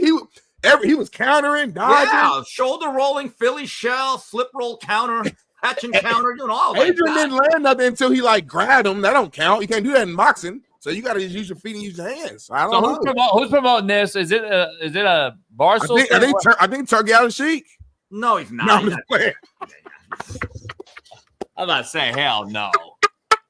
He needs to rematch Le'Veon Bell, man. Hey, Turkey doing everything, Steve. Here we go. Hey, break it down, Steve. Let's do it in real time. All right, here we go. So if this was an Oklahoma drill, I would take AP. Okay, or that's AD, fair. actually, all day. Okay. But I don't think he realized this ain't football. God grief. It's a bad camera angle. Okay, come on. Here we go, Steve. All right, hands are down. I don't like that from me. Oh, counter. Terrible balance. Weight over his front foot. Heads out in front. Hit him. Oh, watch this. Keep watching, y'all. Some counters come. Oh. There's another angle where he got even more counters in, but I don't know, man. We'll see. Smitty was very upset about that video, particularly, Steve, because he said it gives football players a bad name. It does. Well, it doesn't give him a good name. I was like, Adrian, just keep sparring with your kids. You were good at that. God. Oh shit. Because we always had these conversations of like basketball players being soft and they can't fight if we got in a fight, we will win. So when you see one of our legends, who's to me is one of the greatest running backs of all time, physical specimen, go out there against a regular civilian and get beat up, it's a bad look on us. Well, Coach, hold on, Smitty. And I'm talking about boxing. If it's a street fight, first of all, you guys should just grab someone, learn a little grappling, and do a takedown. But I'm just talking about specifically boxing with the Marquis of Queensberry rules. All these guys think they can fight because they know 3 fighters. I go, no, you can't. You can't even hit a heavy bag. So what I'm going to do one day, I'm going to set something up. All you football players, whether you play in the NFL or Division I, go ahead. Sign me up. I'll sign you up. I'll take you to a gym. I'll get a little 118-pound Mexican, Pepe or Jose, and they're going to beat the shit out of you, and you're not going to want anymore. You're going to crawl out of the ring, and you will have What about Ruben? respect for boxing. What about Ruben if you Ruben say can't Pepe? fight. Has he ever fought? I mean, no, he's lost a lot of weight. I don't think he's No, Ruben said Spree fell in the water and you were just sitting there watching everything. So I was. That's kind of like lazy. That's just, Steve, do you think I could, like, in a street fight, do you think I could beat up some actual boxers, like some real good boxers? If Probably you not. got them into a grapple position, Okay. because they don't have great physical strength, they're not trained for it. Like, how tough would that be, though, for me? Smitty, the first thing you'd have to do is take away their space, crowd them, and just, like, grab them. But I would have to eat a couple punches in route to grab them, right? And if I were you, I'd get really low. Don't have your chin up in the air. Okay. he's already low. I'm trying to think, like, if me and Devin Haney in a street boxing, fight. again, boxing's different. It's 2 men on the feet. There's certain rules. Can't hit in the ball, stuff like that. I don't think people realize how good of athletes these guys are. How well conditioned you have to be just to shadow box properly with fundamental form. I've seen good athletes, world-class athletes, pro athletes just fall apart in the gym shadow boxing, hitting a heavy bag. People have no idea how difficult this is. None. I think in a street fight, I could beat Canelo though. Or well, if you can get him off the ground, you'd have a shot. Crawford would be tough because Crawford knows how to wrestle. He knows how to sprawl. He knows he's a street guy. That guy's Crawford's a little loopy a little bit. Like he got shot in the head. He's a little different. Canelo would fucking damn near kill you in a street fight. He's 168. I know. I get it. Trust me. I've been in titty bars with Oscar De La Hoya. He was like fucking. I was like, dude, you can hit me 1,000 times, and I would not. I'd beat the hell out of Well, I don't know, Coach. I don't know about that. A well-delivered punch from a professional fighter. No, that's my point. Gunshot. No. This when I was young and shaved, but I'm young, and I'm like, and we were talking. We were actually talking shit at Fritz's. That's it. Shout out to Fritz. That's it. Fritz and that used to be a #1 titty bar in California. Anyway, we'd be in there. Yeah, they killed it off. Went woke, go broke. So and. He was in there all the time and with broads, and I knew a broad that messed with him. And I'm like, you can hit me 1,000 fucking times. But to Speed's point, they know where to hit you, and they can fuck you up. No matter 130 pounds or not. 130 pounds soaking wet, he hit you in the rear, liver. It's gonna hurt, right? It's gonna hurt. Yeah, like Steve's point, they know where to go. We're just like, That's why boxers struggle in an octagon. They don't know how to sprawl, the takedowns, the shoots, and all that. And then if they know how to kick, and the kicks, you got to be careful where you do them. But I'm just people, if you really want to know and have an appreciation for boxing, just go to a gym and just actually train a little bit or do any combat sport. It's tough. Jiu-jitsu, any stuff like that. But Adrian, what are you doing? Come on. No, this is bad. I'm with you, Smitty. It's a bad look. Bad look. Embarrassing. Bad look. Embarrassing, man. Steve, anyway, I got to get ready for Whitlock, guys. I'll see you on there in about 45 minutes. Talk to you. All right, then, Steve. Jamie, I'm gonna tell you, you might have to text Whitlock, tell him you can't join, bro. Like, I'm disappointed a little bit in you that you devalue our show so much. All right, hold on. At the point you're gonna leave the show to go to another show. I'm pissed off. I would never do that to you. Here's the text. Can I read it to you? Read it verbatim and do a little quick break. Can I send it to you? Whatever's better for you. Bay's on the phone right now, which means our next guest is coming up probably right now. This is probably the best. If you want to do a break, this is probably the best. We probably should go right now.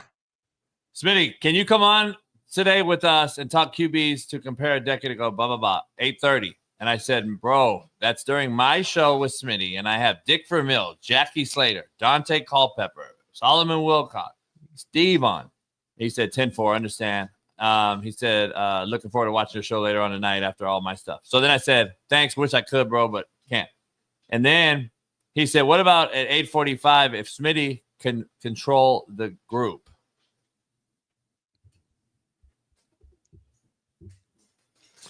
You want to do a quick break real quick? Yeah. Quick break. We'll be right back, Bailey.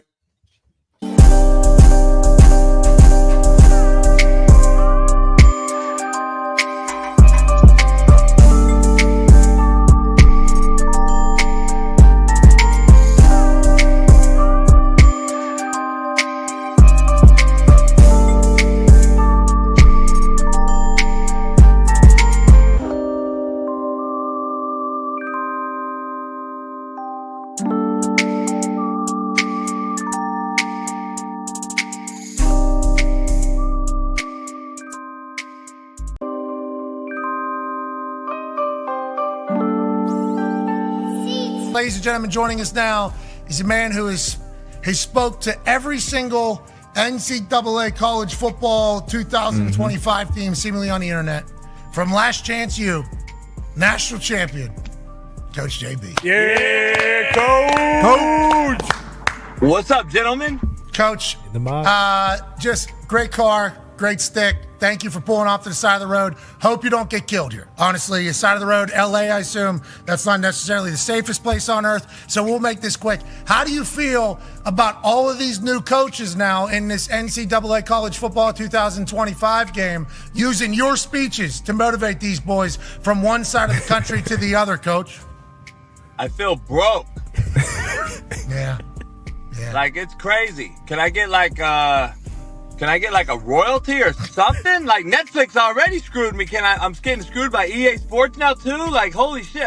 I hit him up. I reached out to him like, hey, trying to be cordial and nice. I'm a nice guy, you know me. Yeah. And I was like, hey, EA Sports, maybe I can actually be your video guy than to actual do a real video instead of using my name, image, and likeness. Oh shit. And maybe I can get a little piece of the pie, but nah, it's all right. Just keep sharing my 500 million views of it.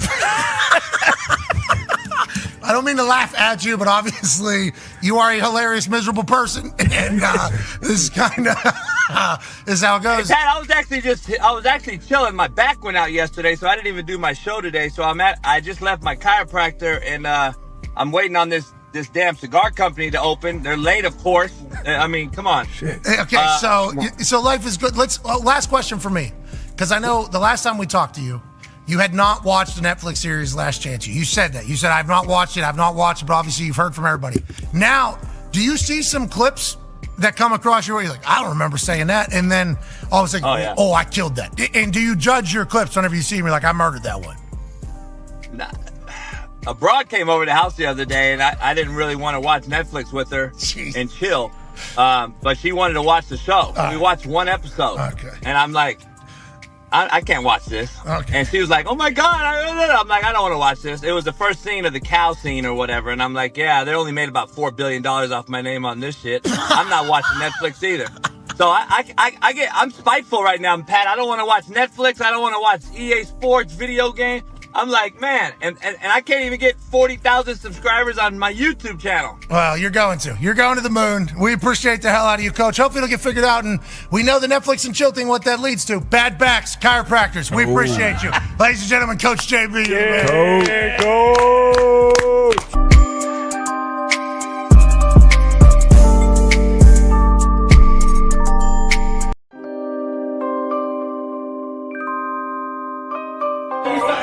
What time did we start the show 4 years ago? What time were we doing it? How long? 4 years ago? I don't know. It's pandemic. It was. It was before COVID, homie. What do you mean? COVID had kicked in, homie. Hey, look at that. I was 16.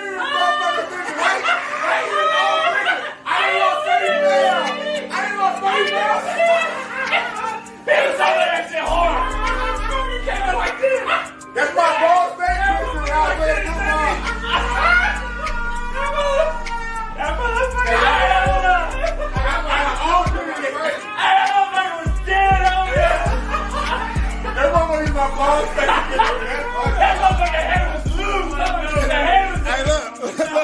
And climbing. Hey, real shit, I got this picture here. That was another thing, too. That was a cat picture. I gotta find it. What's going on? Y'all just made me a Big Smitty, man. We got JB in the building, my man Spree. Korey behind the 1 and 2 with the camera. And welcome to the Coach JB Show, Big Smitty live in the fucking cigar lounge. What you doing, JB? What you got going on? Drinks, I'm like a bitch in this motherfucker. JB ain't got no AEs, y'all. He been talking about this all week. I got all the hoes, all the AEs. There ain't not that AE in here. Come on now. It's been on swole. I can't wear this on a shirt. You know what I'm saying? My man blows the Beyonce on me. Big Smitty, sure.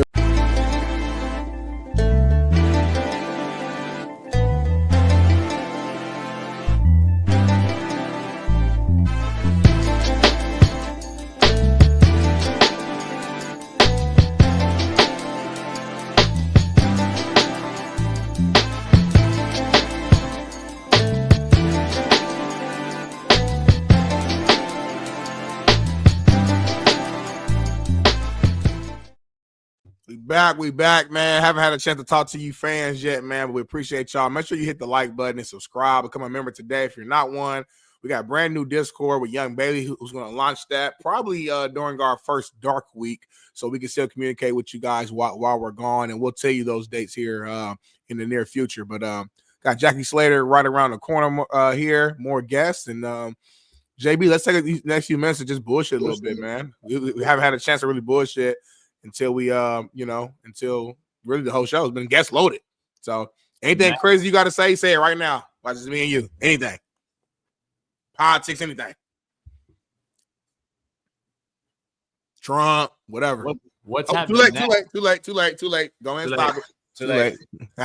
We got a legend. We got a legend. I got to ask him a certain question too that a lot of folks may not know. He may not even. He'd be like, "Damn, how'd you know that?" It's gonna be interesting. Love him to death. Growing up watching him, being a Ram fan, obviously. The pride and joy of Jackson State, blocked for one of the most legendary running backs ever, Sweetness, and Walter Payton at Jackson State. So can't thank him enough for joining us. Hall of Famer, man, maybe one of the best tackles of all time, in my opinion.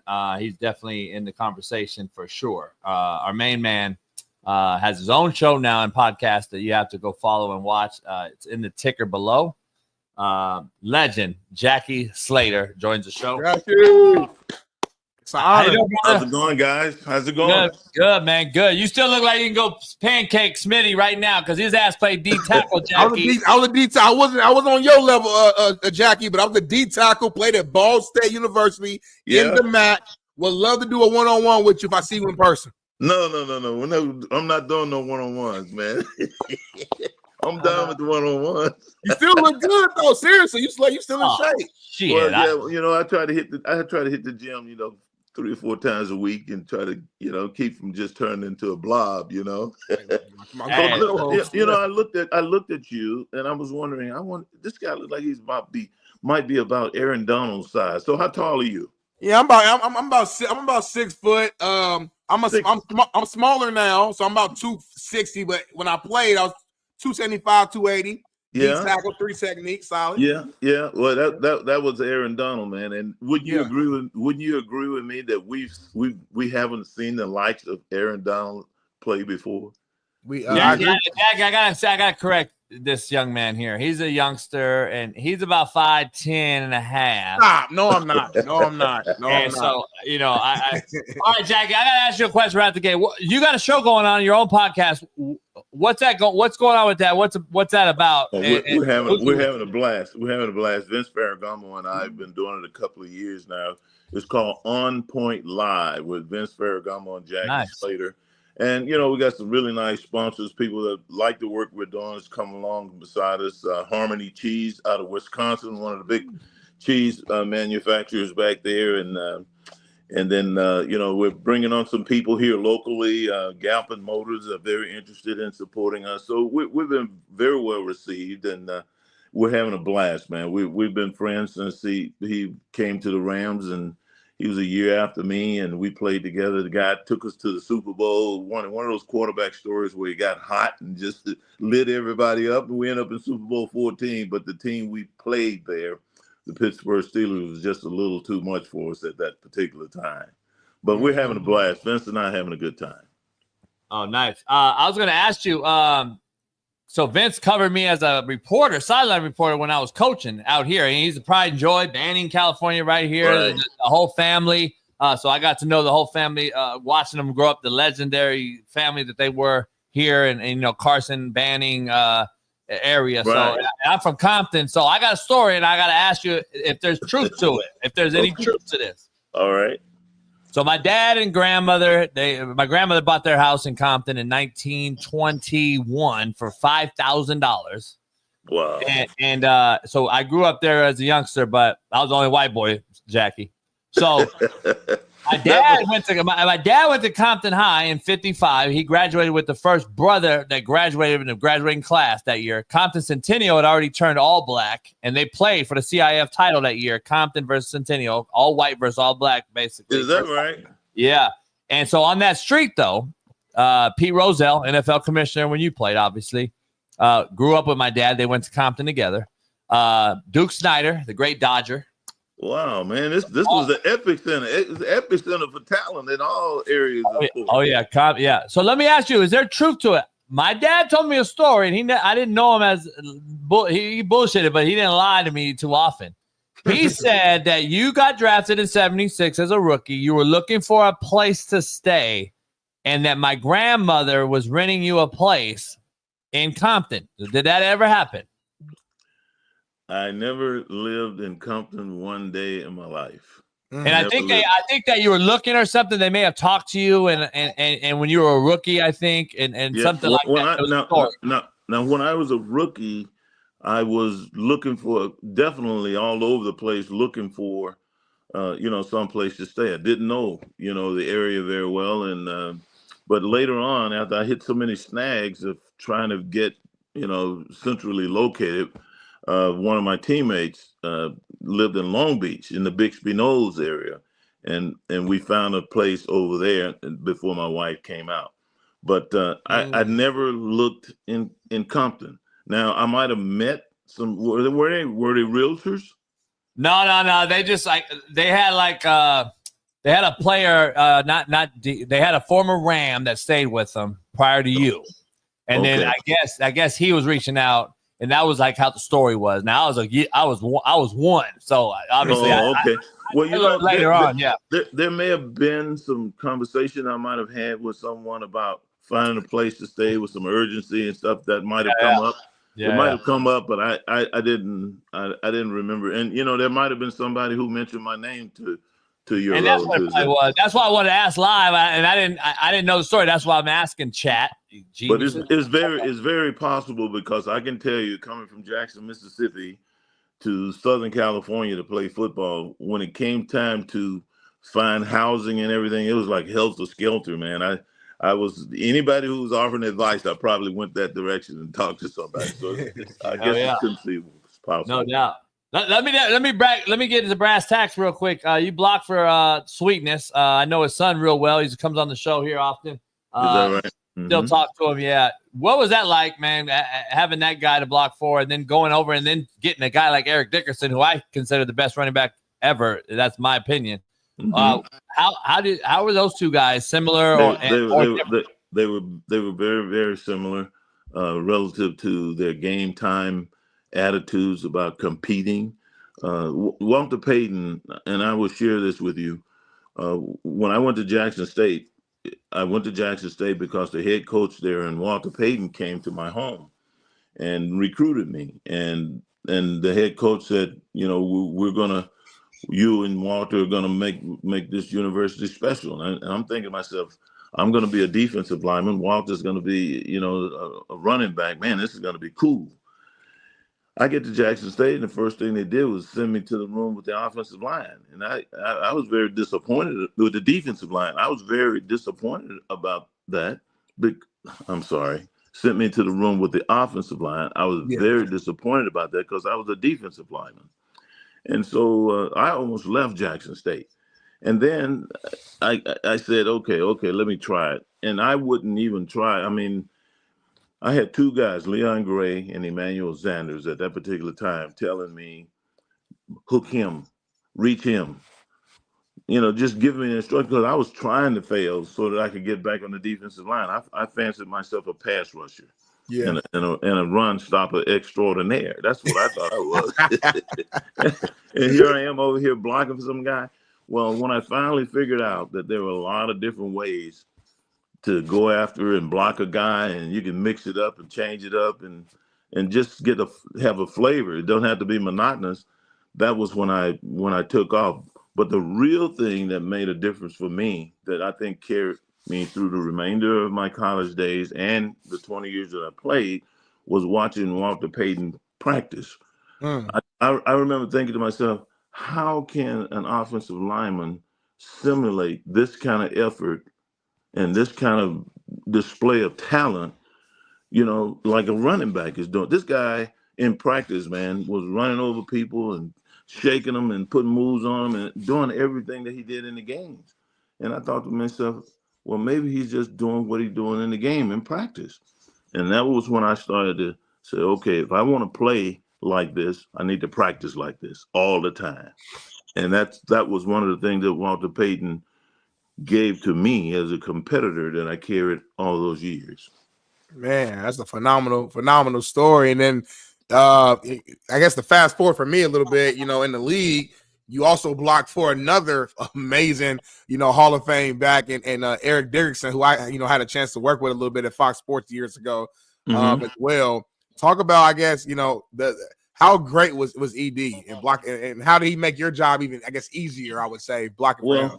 Eric was an interesting guy. And when John Robinson brought him in, I remember looking at him and thinking, what are they thinking about bringing this and this is the tallest running back I've ever seen, except for Chuck Muncie. But Chuck Muncie was a lot thicker all the way through his hips and thighs and knee. But he was just thick. And I'm looking at Eric was kind of spindly looking and looked like he was a little bit knock-kneed and everything. And I'm thinking, and he never ran full speed in practice. He always glided, just kind of gliding along there and picking and seeing how the blocks were developing ahead of him in practice and everything. And I thought, man, what do we got? I'm used to a short, explosive, powerful, ducking, quick, guy. And here this long, lanky guy. And man, I'm telling you, like one of the first games of the year, we played the Jets. And Eric broke through some arm tackles at about the line of scrimmage. Somebody missed their block. Then a linebacker came over and touched him. And then he hit some open air and he went 83 yards, man. And some defensive back almost fell on his face just trying to keep up with him. And from that point on, I'm thinking, man, this guy can roll. If he ever gets into the secondary, he's going to be hard to bring down. So Eric Dickerson was he was just a phenomenal, freaky kind of talent that you as an offensive lineman, I wouldn't expect to have had that kind of, talent behind him with the way he looked and the way he was built, Yeah. But he was special. There's no doubt about it. You mentioned something. You talked about how patient of a runner he was and not, hitting that max speed. Did you have to almost alter your, how you block a little bit for Eric just because of that? Or no, okay. Absolutely not. In fact, I think we were about halfway through his rookie season in '83, and Eric and I had a conversation just out of the blue. He's just a youngster. He said to me, he said, Jackie, he said, have you ever been to a Pro Bowl? And I'm in my 8th season. And I said, no, I haven't. And he looked at me, he said, you're going to one this year. And what I came to find out was that Eric, I only had one speed that I used in games and, practice, whatever. I came to find out that Eric appreciated the way, and he noticed the way I practiced. And he was having a lot of success. I don't know if you guys remember, but we ran a play called counter OT where we pulled the backside guard and tackle. And at one point in time, they were thinking about playing me at guard. And so I was very good at, I could be walking along and come out of the grocery store and trip and fall. But when I was running as fast as I could and changing direction, I had an unusual ability to be able to do that and change direction on a dime for a big guy that was running fast. And he always, appreciated the fact that he got to see what it was going to look like in practice, in the games in practice. So I think that kind of made him feel that, hey, if somebody practicing like this, they're going to have a chance to go to a Pro Bowl. So I went to my first of 7 Pro Bowls his rookie season after he said, you going this year? He spoke it, JB. I love it.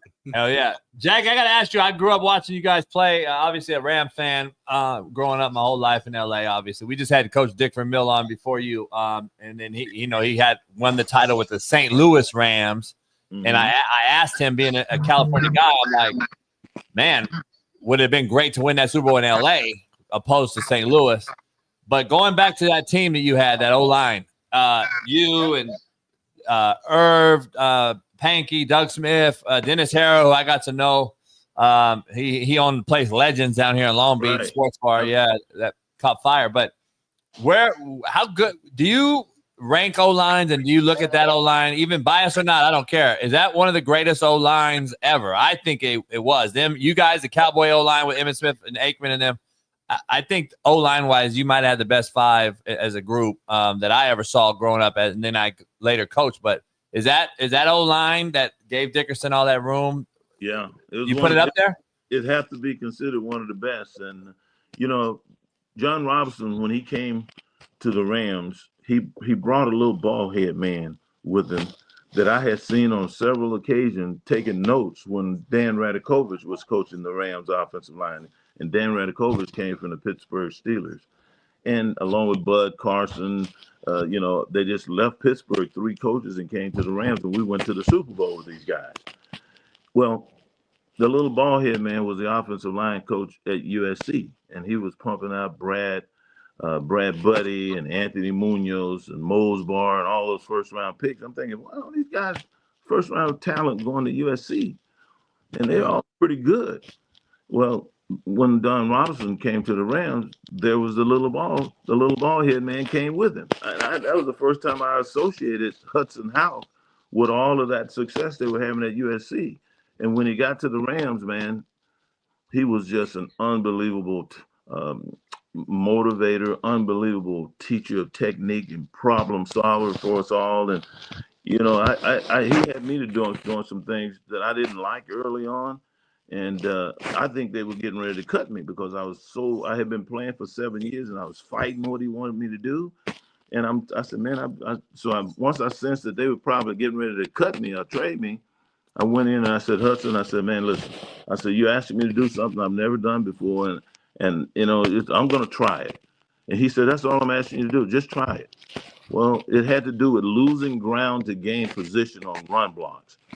And man, when I started buying into that stuff, oh Lord, I just became a more devastating run blocker because I lost the ground to gain a position. I only had to hit half the man, and the part that I had to hit hadn't even moved there yet. So I was striking a moving target, and I became much more explosive, knocking guys who were trying to catch up with me off the ball, turn them over to that backside guard, and we were creating some huge cavities right there on the right side. Now, the other thing about Hudson Houck, I would say, is that he had over 21 different individual Pro Bowl selections in the 9 years that he was with the Rams.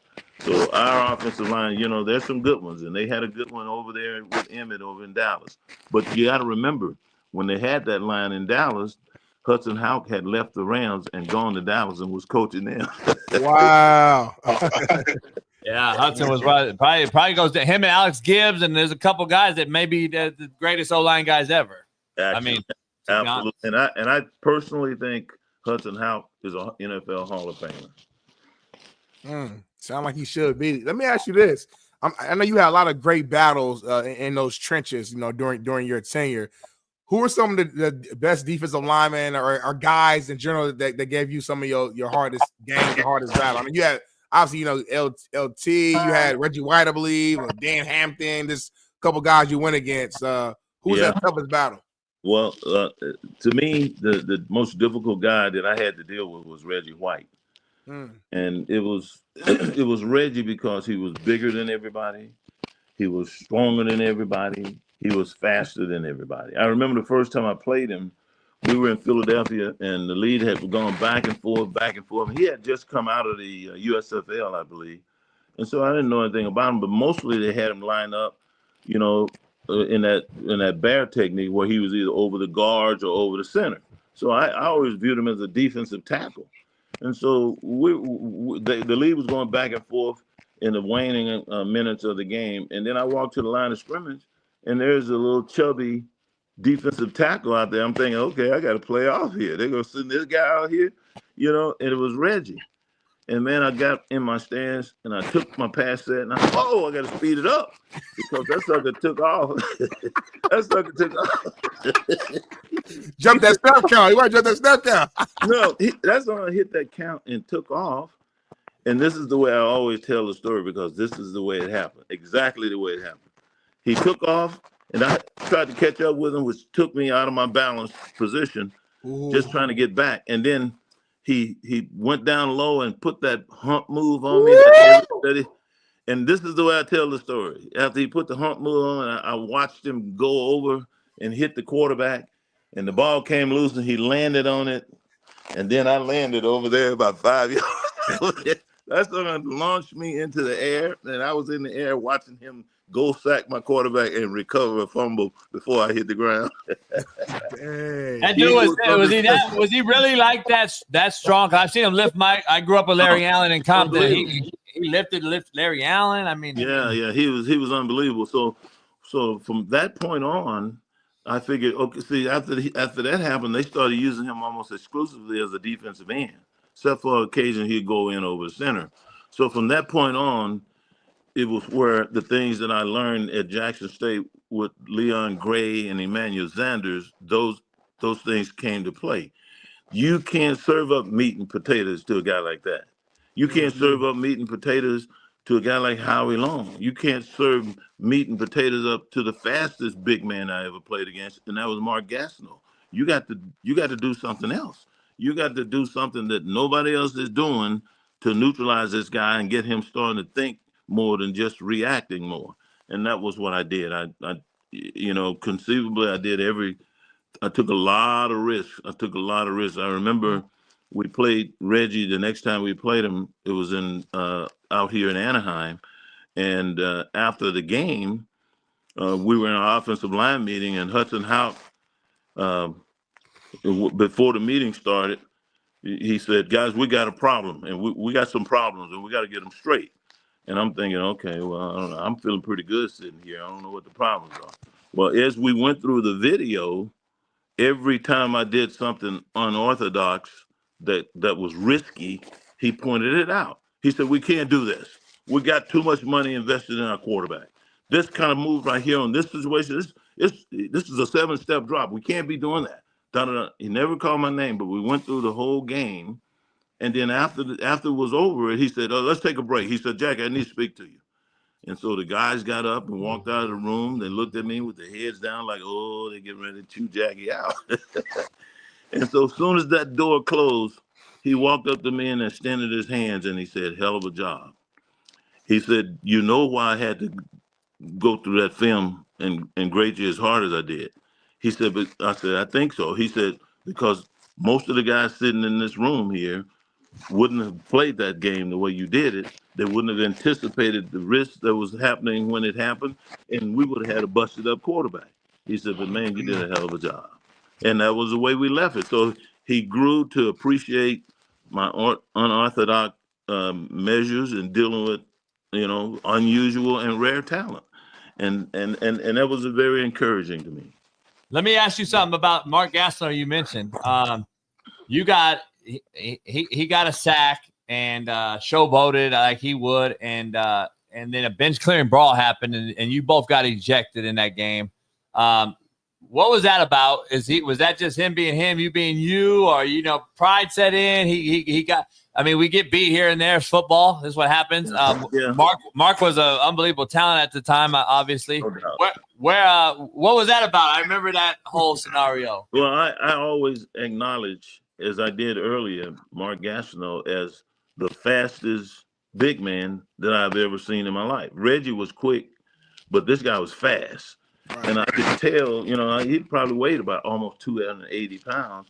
And, when I could look at the film and study him, I could clearly see him taking offensive tackles out of the congruency of their sets. They always seemed packed getting back. Nobody was smooth with their pass sets. And I'm thinking, this guy is fast. There's no getting around it. But what happened was, and people always, this sounds like an excuse, but I'm doing a podcast on Point Live with Vince Ferragamo here, and I give him the business about this when we're asked, because he's the reason why the sack occurred. We had a play, if you can envision, it's called dash right. Okay. And what was supposed to happen is they bring a big body tight end in motion across the formation. They snap the football. The right tackle takes a vertical pass set, like for a 3-step drop. That big tight end whams the defensive end.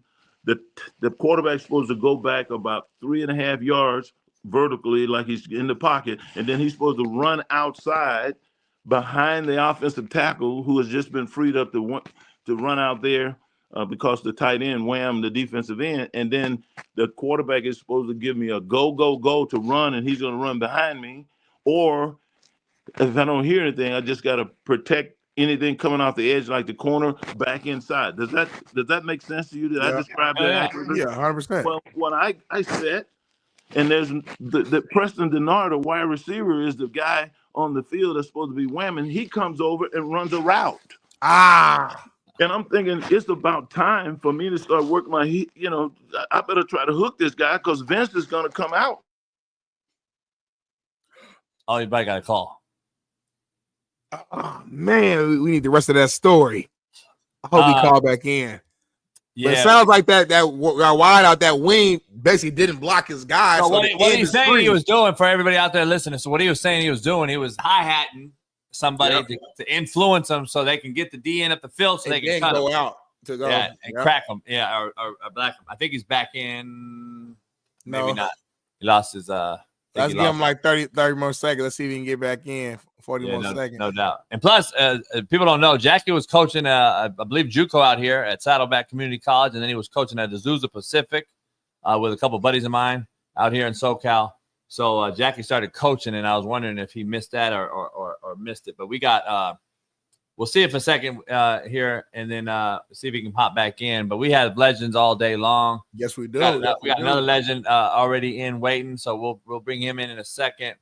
Our main man, let's see what happens with Jackie here because he's still there, but I think he's probably trying to figure out. Probably trying to figure out the phone. Yeah. Yeah, if he can't, we'll figure it out. If he can't get on, damn it. But anyway, make sure y'all hit that like button, y'all. Hit that like button, subscribe. We got over 3,400 people total right here on the show, which is amazing. Appreciate y'all.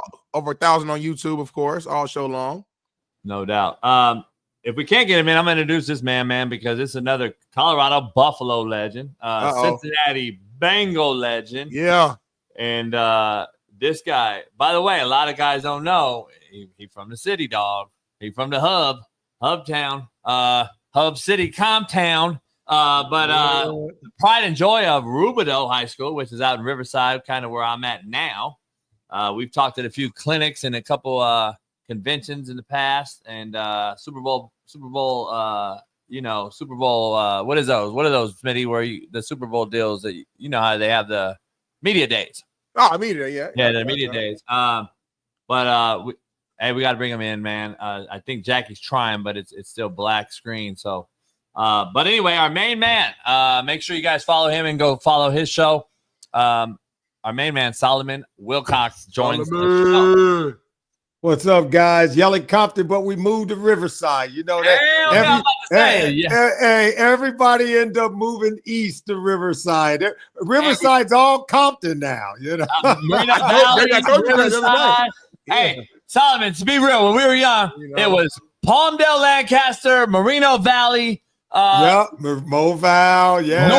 North Vegas. San Bernardino. Yeah, everybody was trying to get up out of there, man. It was hot. It was hot. It was hot. Hey, I'll tell a story now. I was telling a story about when my dad was growing up, and we had, obviously I've told it 1,000 times, but wrote it in my book. But the commissioner of the NFL, obviously when you played. Went to Compton High with my dad. Played with my Duke Snyder, the Dodger great. There's actors, Kevin Costner, you name it. They're from Kevin Costner, Marilyn Monroe. Kevin Costner's from Compton. Y'all need to know. Y'all need to know. Pete Rozelle, Compton. That's right. My dad and him went to high school together. Best friends. Grew up next door. I got a family picture. I got a picture of it in my breakfast nook in Compton. My dad was a youngster. Him and Pete Rozelle, Duke Snyder would eat breakfast with my grandma every morning. It was crazy when they were young in high school. Yeah, it's funny. It's crazy. That's right. And then I was telling people to move forward. Kawhi Leonard, who I grew up with his pops. I've known his pops. Unfortunately got shot and murdered in Compton. They moved from Compton to your point to Riverside. Kawhi went to Riverside King and James Harden, Westbrook. I mean, everybody.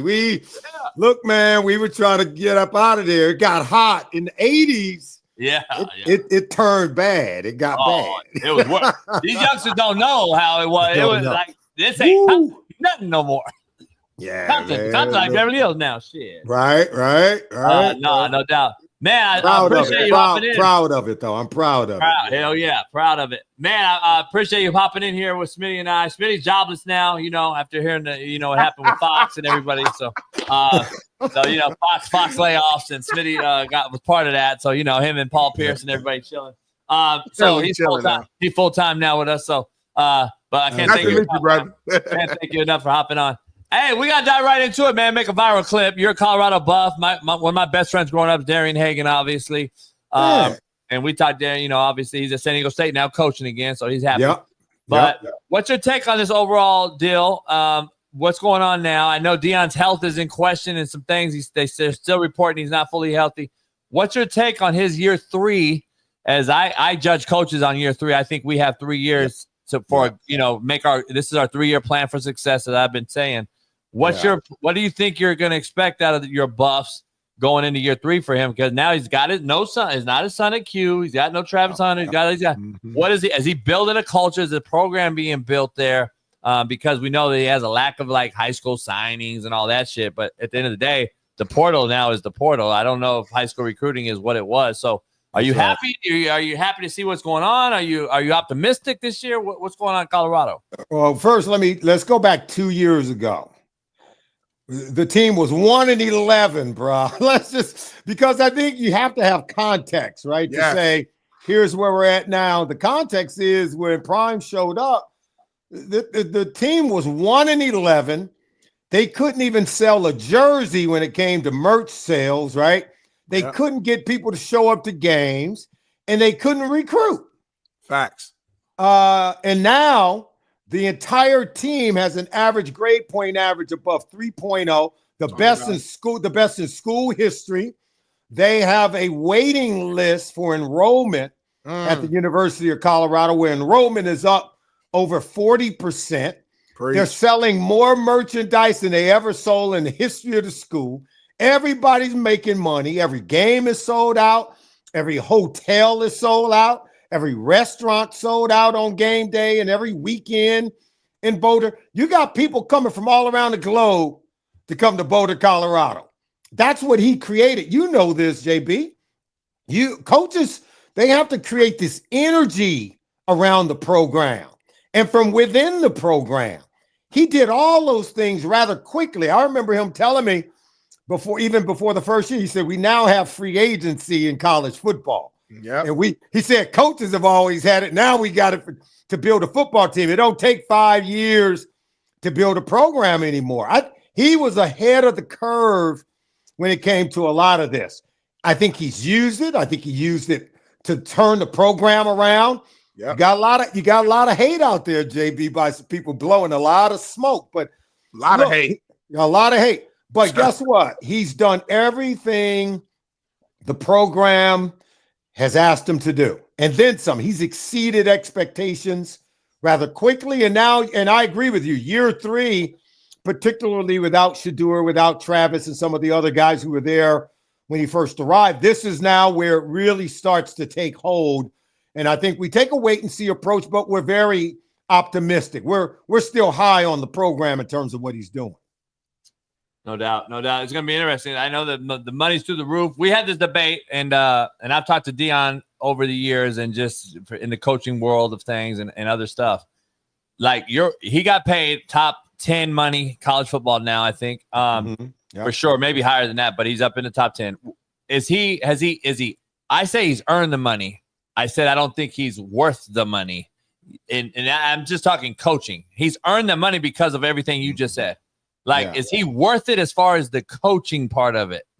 Like as a coach, have you seen enough from him coaching yet, or you still want to see some years? We know the money's there because that's what he brought in. So I think he's earned that, right? I don't know if he's worth it as far as coaching yet, because we saw him get beat by Kalani, another good friend, at BYU in that bowl game. We haven't seen him win that big, bowl game yet. 2 years at Jackson. Is he sold you on coaching yet? I think that's a really good question, because where he has sold me on is as a program builder, the return on investment. So you take what money the university has invested in him, they've made 4X, right? Come on. You and I, now look, any coach who does that, I don't care where you go, you got a job. That's what I'm saying. They gonna hire you. I don't care if you win 1 game, 2 games, you know how the business plays, and he has totally been worth every dime they spent, because they've made 4 dimes for every dime they've invested in him. So the return on investment, I think, is a slam dunk. Now, I think, to me, when you start a program that won 1 game the year before you came, and the year before that they might have won 2, And the year before that, they were at 1 again. He's already won more games in the 2 years than they did in the previous 3. So in that sense, he's coaching some football. He's got Heisman Trophy winners on his resume. That's coaching, right? That's coaching. Marshall Falk, Warren Sapp now. I mean, hiring guys. Yeah. And so now but to your point, you got to be able to, hey man, that Kansas game, you got to be able to close games out like that. You win the Kansas game, they're in the tournament, right? And if they're in the tournament, you and I aren't even having this conversation, right? Like if they get into that tournament last year, the 12-team tournament, in year 2 of his program, no one's talking about can he coach? Can he, if a fight break out in the X's and O's department, can he get him over the hump? They win that game, and I think that it's over. To me, they went into the BYU game. They clearly somebody wasn't preparing. It was a hangover, if you will. So it was very disappointing. But Coach Prime knows that. He knows what's being said. With him, every time someone says here's what he can't do or question what they think he could do, you know what he does? He does it. Yeah. That's just who he is. So I go way back with him, man. I know who the real guy is. I tell people this: there are 2 guys. Remember how you had there was Cassius Clay and there was Muhammad Ali. Like there was one guy who was a showman. Yeah. And then there was the other guy who was a man of the people. He was walking the street. He'd go in the neighborhoods with the kids down in South Florida, and he could hang with the kids and hang with the people. He could go into the boardroom and the locker room and have equal sway. He cool in the halls of Congress. He cool at the barbershop. There ain't a whole lot of those guys walking around now. You know what I'm saying? No doubt. And Muhammad Ali was one of those guys because he knew when to turn it on, and then he knew when to keep it real. That's who Coach Prime is. You guys know that. A lot of people look at the showman and think that's all he is, and so they get it wrong. And I can tell you right now, there's so much more substance to him than what most people know. And that's, if you got to know that person as well as the showman, then I think that answers the question. I think he can do both. I think he has done both. And I do think there's times when he could do better. No doubt. Let me ask you something real quick. Cincinnati Bengals, obviously, legend there. Smitty's been working with TJ Houshmandzadeh for a long time at Fox and other things, and TJ and Chad, JUCO guys with me playing. Yeah. Where are they at right now with this rookie Shamar Stewart situation? And I got to hop off here in a minute, and Smitty's going to have, but I got to go to Whitlock. But the Shamar Stewart issue and then the Trey Hendrickson issue, what's going on? Because I've had, we've had legends. We've had Willie Anderson on, who we talk to all the time. And Willie's like, look, the Bengals have paid guys too. Stop hating on it. Like you're saying this cheap stuff, but the Bengals also paid a lot of guys over the careers that have changed people's lives too, just like other organizations. Mm-hmm. Every organization has a salary cap. They all have the same money, just how they use it or whatever, how they manipulate it. Where are you at with the Bengals right now and what they're doing, and are they wasting Joe Burrow? They could do better. I'm going to just come out and say it, man, because let's go to, since they went to that Super Bowl in 2021, they lose to the Rams. Year after year, man, they got this guy sitting there, a player who is produced, and they decided, well, we don't know if we're going to pay Jesse Bates. We don't know if we're going to pay T. Higgins. Last year was Jamar Chase and T. Higgins. This year, Shamar Stewart. Every team's got their first-round pick signed. Why is it always the same team, a different player? Same team, a different player. There are some commonalities here, and the common denominator is the Cincinnati Bengals. Told you, JB. So my thing is, Shamar wasn't wrong in asking the question. Do you guys want to win arguments or do you want to win games? Woo! Because right now it looks like you're player after player, year after year, and even Joe Burrow is starting to pay attention. And oh, by the way, if Joe Burrow was to start raising the same questions, he'd be right there with what Carson Palmer was talking about all those years ago. That's why you think Carson Palmer said, you know what, man? Y'all do you, I'm going to do me, I'm out of here. That's why he came to that conclusion on his own. I'm not putting words into Carson's mouth.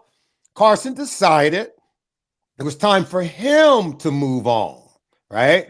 And Carson is a generational talent. Joe Burrow's a generational talent. Now, so if Joe decided he come to the same conclusion as Carson and he walks away, how long are they going to have to wait for another one come walking through the door? So the answer is this. Last year, they definitely wasted an MVP season. It ain't even a question. I'm sorry. It's all exhibit A, B, C, and D is right there in front of you. Right now, they're on the precipice of doing it again. Yep. Hey, Solomon, I'm gonna holler at you off air. We'll get together hopefully soon, man. Keep killing it. Smitty's gonna end it with you. I'm gonna hop over here to Jason Whitlock show, but I can't thank you enough for hopping on here, brother. All right, Coach. And I'll take see care, you man. All right, get out of here, Coach. We got it. No, man. I again appreciate you and appreciate that perspective. You know, like he's JB mentioned. You know, I talk to Hoosh all the time, and he's been pretty, straightforward in saying that like the Bengals have always kind of been like the cheap organization. Yes, of course they paid their star players at some point, but the way you broken it down, it's like it's always like drama leading up to it. Like the fact that they had to wait to pay Jamar, the fact that we waited to the last minute to pay T. Higgins, the fact that you missing the Jesse Bates, you mentioned some of these key guys who've been key contributors on the team. I don't understand. It's like if the goal is to win, you got to pay your guys. That's just part of the game. You know what I'm saying? I just don't understand. Smitty, we've seen it before. We've seen teams who really want to win find a way to get it done. I mean, I am done making excuses for people because there are some ownership groups and management teams who are playing chess, and there are some who are playing checkers, bro. There are some who look like they trying, but they play in the middle. They play in the margins, right? No, they're not going to be in the slow lane. You know how it is in L.A. We got people, anyone who's been on the freeway in L.A. and down to 405, right, down to 101. Some people need to stay out of the fast lane. Am I right or wrong? Right. Like, bro, what are you doing over here? You ain't meant for this lane. Get over there. Some want to hate. Some want to stay right in the middle lane. Some want to stay in the slow. It's just coast. That's right. Yeah. And they don't have the chutzpah. They don't have what it takes to go into that fast lane. There are some teams like that in the NFL. They want to stay in the middle, and if they get there ahead of time, look what we did, y'all. Right? They ain't in the slow lane. They're not in the slow lane. They trying a little bit. Yeah. They trying a little bit, right? Just a little bit. They trying. and I just think there are teams that are like that. I'll give you this one. The year the Rams won Super Bowl, 2021. That offseason, before the 21 season, you know what they did? They had Jared Goff. We know who Jared is, but they were like, ain't good enough. Go get me Matthew Stafford. That's what they ain't good enough. Because what we trying to do is something extra. So they went out and got Matthew Stafford. That same offseason, went out and got Von Miller. Talk about it. The season started, and they still doubling down on greatness, right? Let's go get Odell Beckham Jr. Let's go get Jalen Ramsey. That's what Les Snead and Sean McVay, that's what it looks like when you're chasing a Super Bowl title. Yeah. The Bucs did the same thing with Tom Brady's last Tom Brady. They got Antonio Brown. There you go. There you go. Multiple guys just to help there that team. You go. Leonard Fournette, they made sure they had the guys. That's right. Kept going to get them more. Go get me some more. Go get them all. Then they drafted they got it. Drafted Antoine Whitfield Jr. in the second round because Tristan Wirfs they took in the first round, and both of them made the all-rookie team. Man, look, I know what it looks like when teams are chasing greatness, as opposed to just trying to be good. I want to be good. We're good enough. Don't do nothing else. So that's how you find yourself at this later date in training camp, and you haven't even signed a guy who led the league in sacks a year ago. You know, you haven't even signed your first round pick, who you need as much as you need Trey Hendrickson. You need them both. And so now ask me, what have they done beyond bringing back Jamar Chase, T. Higgins, and not signing Trey Hendrickson and your first round pick? What have they done to go beyond expectation this offseason? Name it. Nothing. I can't think of anything. Yeah. So we're sitting here begging them to do just the regular stuff. Right. We're sitting here sweating out. Are they going to do the basic thing, right? Yeah. God forbid they should go beyond expectation. God forbid they should pull what the Rams did. And you know what? They're going to tell you, well, we're trying to be smart about how we spend our money. We try to make sure that we don't end up overpaying for players who aren't producing anymore and end up in salary cap purgatory. Everyone predicted the Rams were going to be destitute after making those moves. Did they not? Yep. Everyone thought the Rams were going to be done for over the next 5 years. All they did, since they went to the Super Bowl in 2021 and won it, 2022, 2023, 2024, they've been in the playoffs 2 of the last 3 years. Yep. They've been, and last year almost beat Philly in Philly. Play away. Right? And I'm not gonna lie. To me, they're one of my favorites going into this season to make it back to the Super Bowl. That quick. There you go. All they've done since then, with not having draft picks or no money, they've drafted the NFC Offensive Rookie of the Year, Puka Nacua, yep, and Defensive Rookie of the Year, Jared Verse. Yep. Come on, man. These teams be making all these excuses, living in their fears. Can't do this, can't do that. And for all my former Bengals coming on your show with all these excuses, yeah, come on, man. You guys have been lulled into that same mentality. You have allowed good to be your destination instead of greatness. I'm sorry. You've allowed, Bengals are good. Yeah, they're good. I'll give them they're good.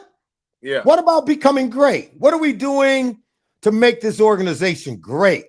Last I checked, and look, I played for them. They drafted me. I have a lot of debt of gratitude. And somebody might say, well, it don't sound like it. No, it sounds like I'm holding their feet to the fire. I am not accepting mediocrity. There's a reason why there's no Super Bowl trophies in that building, ever. Been in the league for over 50 years. Ain't won a championship. So we're going to act like what they doing is right. Right. The definition of insanity is doing the same thing over and over, expecting different results. Come on now. So all I'm trying to do is get them to do a little bit more. A little bit more. Ain't nothing wrong with that, y'all. To say it. You played there, drafted there, and played in the Super Bowl there. That's right. Play away, come place from winning it yourself. And I want to talk about that before you go as well. Take us back to that Super Bowl. You guys, I think it was Super Bowl 23, if I'm not mistaken. Played against the Niners. Yeah. Unfortunately, you guys lost a close one. I think it was like 20-16. Yeah. I guess when you look back at that, what was it that I guess caused you guys to fall short in that game? Well, first of all, I'm gonna give you some context there too. The Niners were a juggernaut, man. Yeah. These are the great Niners, the Hall of Famers of Joe Montana, Jerry Rice, Roger Craig, Ronnie Lott, Tom Rathman. They had some bad dudes. John Taylor. Okay.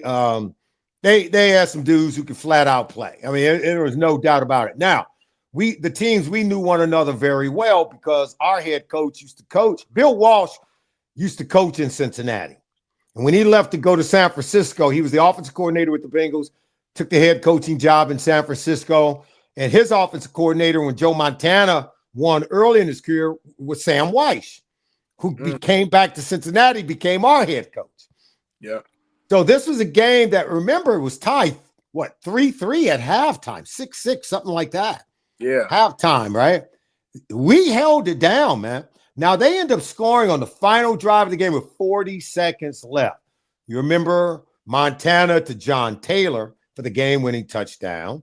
Yeah. The night before the game, you live in Southern California. And look, man, I grew up watching this cat play at Banning High School in Carson, California. Stanley Wilson, bad dude. LA City Player of the Year. Went to Oklahoma, played as a true freshman. He's playing for the Bengals and had some problems night before the game. He goes running out into the Miami night, and it was bad. Our team was hurt emotionally because we lost a really good player. This dude was a warrior, right? Yeah. And we were worried about him the whole night leading up to the next morning of the game. And we didn't know where his whereabouts was, even at kickoff. Didn't know where he was. But at the end of the day, we grown men. There's no excuses. We got to go out and do our job. That's real, man. I get it. I play ball. You play ball like we brothers. You know what I'm saying? That's and right. That's right. Your brothers That's right. is like, yeah. Is he okay? Is he around? Like I understand. Mm-hmm. And so I'm not saying it was made an impact on the game, but it's not a nothing. You know, it's not like it. Right. It's a distraction, major distraction. But you know, we played and we played hard and we fought hard. 40 seconds remaining. Joe Montana walks off with our trophy, right? And so, and they don't get back there until 2021. The next year, man, the next year, we lost half the team. Everybody, because it was the first year of Plan B free agency. They left half the team unprotected, man. We came back with a whole different team the next year and didn't even make the playoffs. Now, we would come back the year after that. We made the playoffs. We ended up losing to Bo Jackson and the Raiders at the LA Coliseum. That was Bo Jackson's last game. He blew his hip out in that game. Gotcha. So my point, and then now you're talking 1990. The Cincinnati Bengals from that time all the way through the 90s was one of the worst teams in the NFL. And some of those guys played for some of those late 90s teams. And I do believe, you know, guys like TJ, Chad, Willie Anderson, who played in the early 2000s, they turned the team around. They really were part of a renaissance, if you will, of helping that, because in the 80s, we went to 2 Super Bowls. Right. Bengals went to 2 Super Bowls in the 80s. We were housing. I mean, Steelers couldn't beat us, man. They couldn't beat us, you know, and we were balling. Trust me when I tell you, we invented the zone blitz defense under Dick LeBeau, who later went to Pittsburgh, right? Made it famous. But we were the first West Coast offense and zone, inside, outside zone running scheme with Jim McNally, who taught Alex Gibbs, who took that same offensive line and those concepts to Denver. And that's how you had Terrell Davis doing what he did. That's the same offense we ran in Cincinnati in the 80s. So, but in the 90s, man, they couldn't get out of their own way. Same management team that's operating today ran that team in the 90s. That's all I could tell you.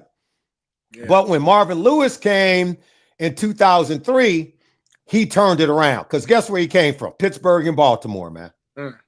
See, they got help. They got some help. They got some help. That's what I'm going to tell you. They got help.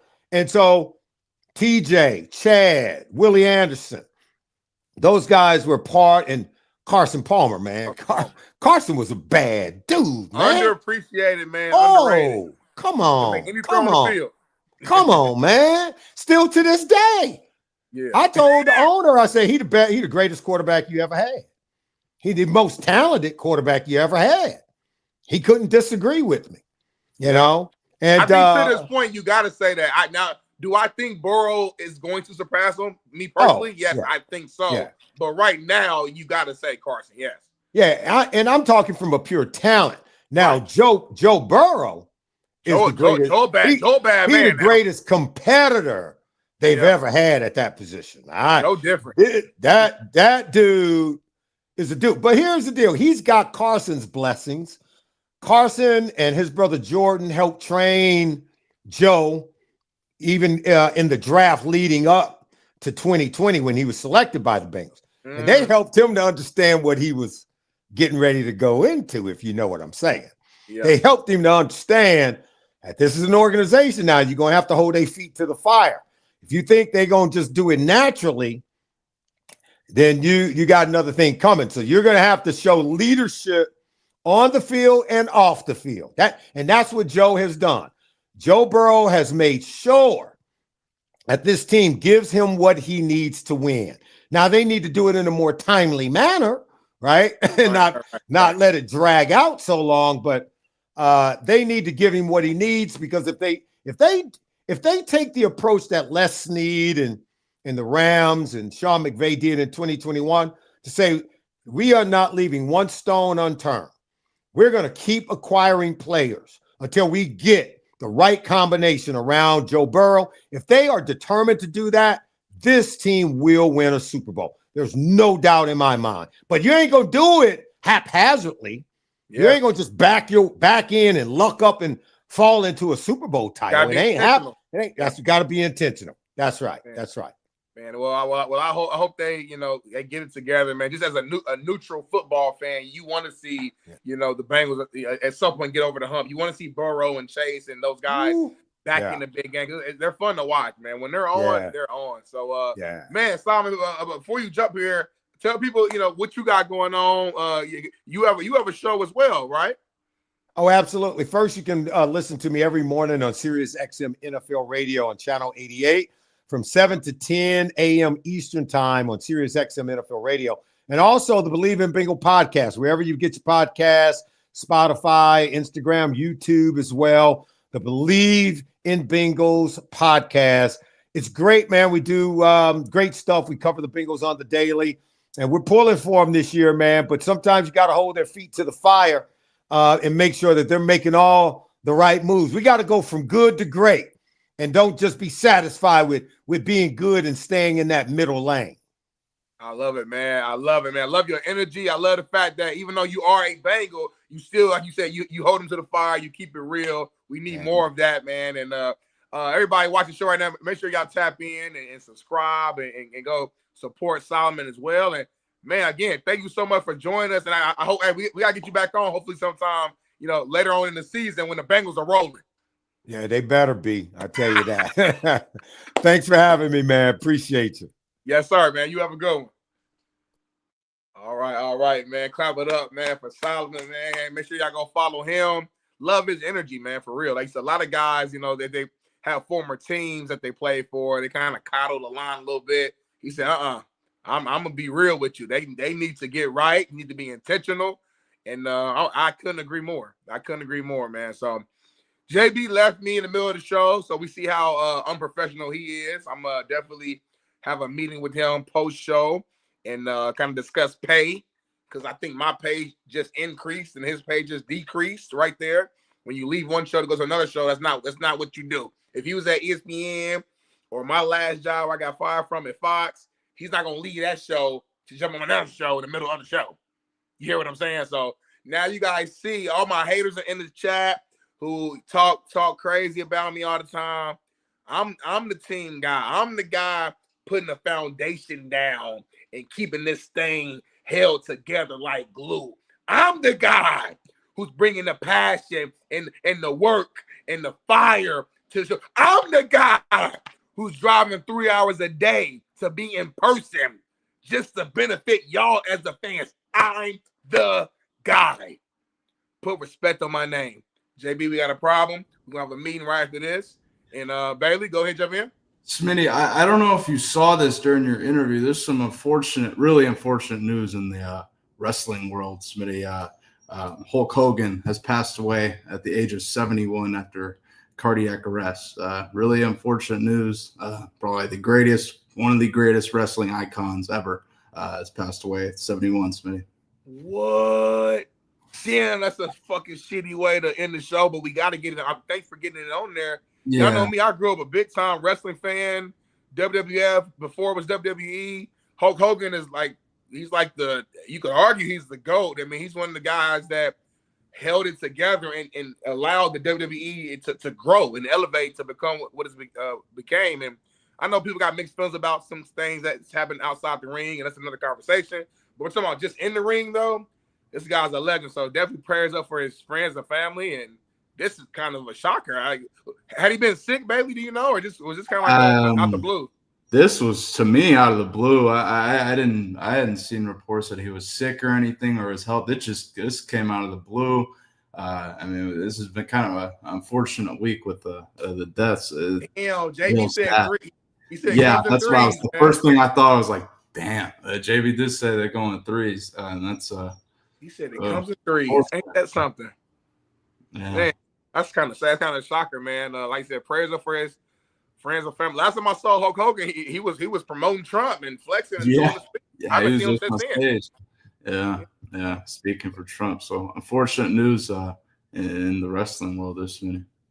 For sure, man. Thanks, Bailey, for bringing that up, man.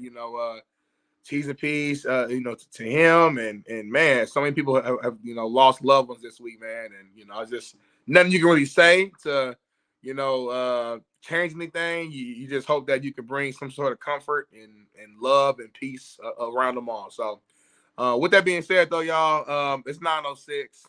We gave y'all extra time. We always give y'all extra time because we love y'all. It's a love-hate relationship with me in the chat. Some of y'all I really love and I like, and we can hang out in the real world. Some of y'all, if I saw you in person, I'd probably punch you in the face. And some of y'all, y'all cool, but we just not the same type of people, so it don't make sense for us to mix. But all of y'all support this show, and we respect y'all and appreciate y'all, man. So hit that like button on your way out. Become a member. We got free game Friday tomorrow. I don't know who's on the guest lineup, but it's going to be some more. I think we got a couple more legends, I think. And we're just going to free game, talk shit. JB going to smoke his stick. And then, shoot, I might pull up again. I'm trying to think. It's a long drive. We'll see how much sleep I get tonight. I'm going out with my Fox co-workers today. One last, get together so we can say goodbye. So I might be drunk all night. So I don't know if I'll be able to make it that drive tomorrow. But you got to tune in to find out, y'all. It's your boy, Big Smitty, Coach JB Show with Big Smitty, Bailey in the background. Appreciate y'all, and we out. Peace.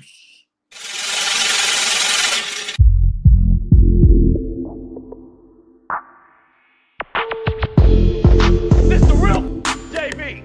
You better find the skin real quick.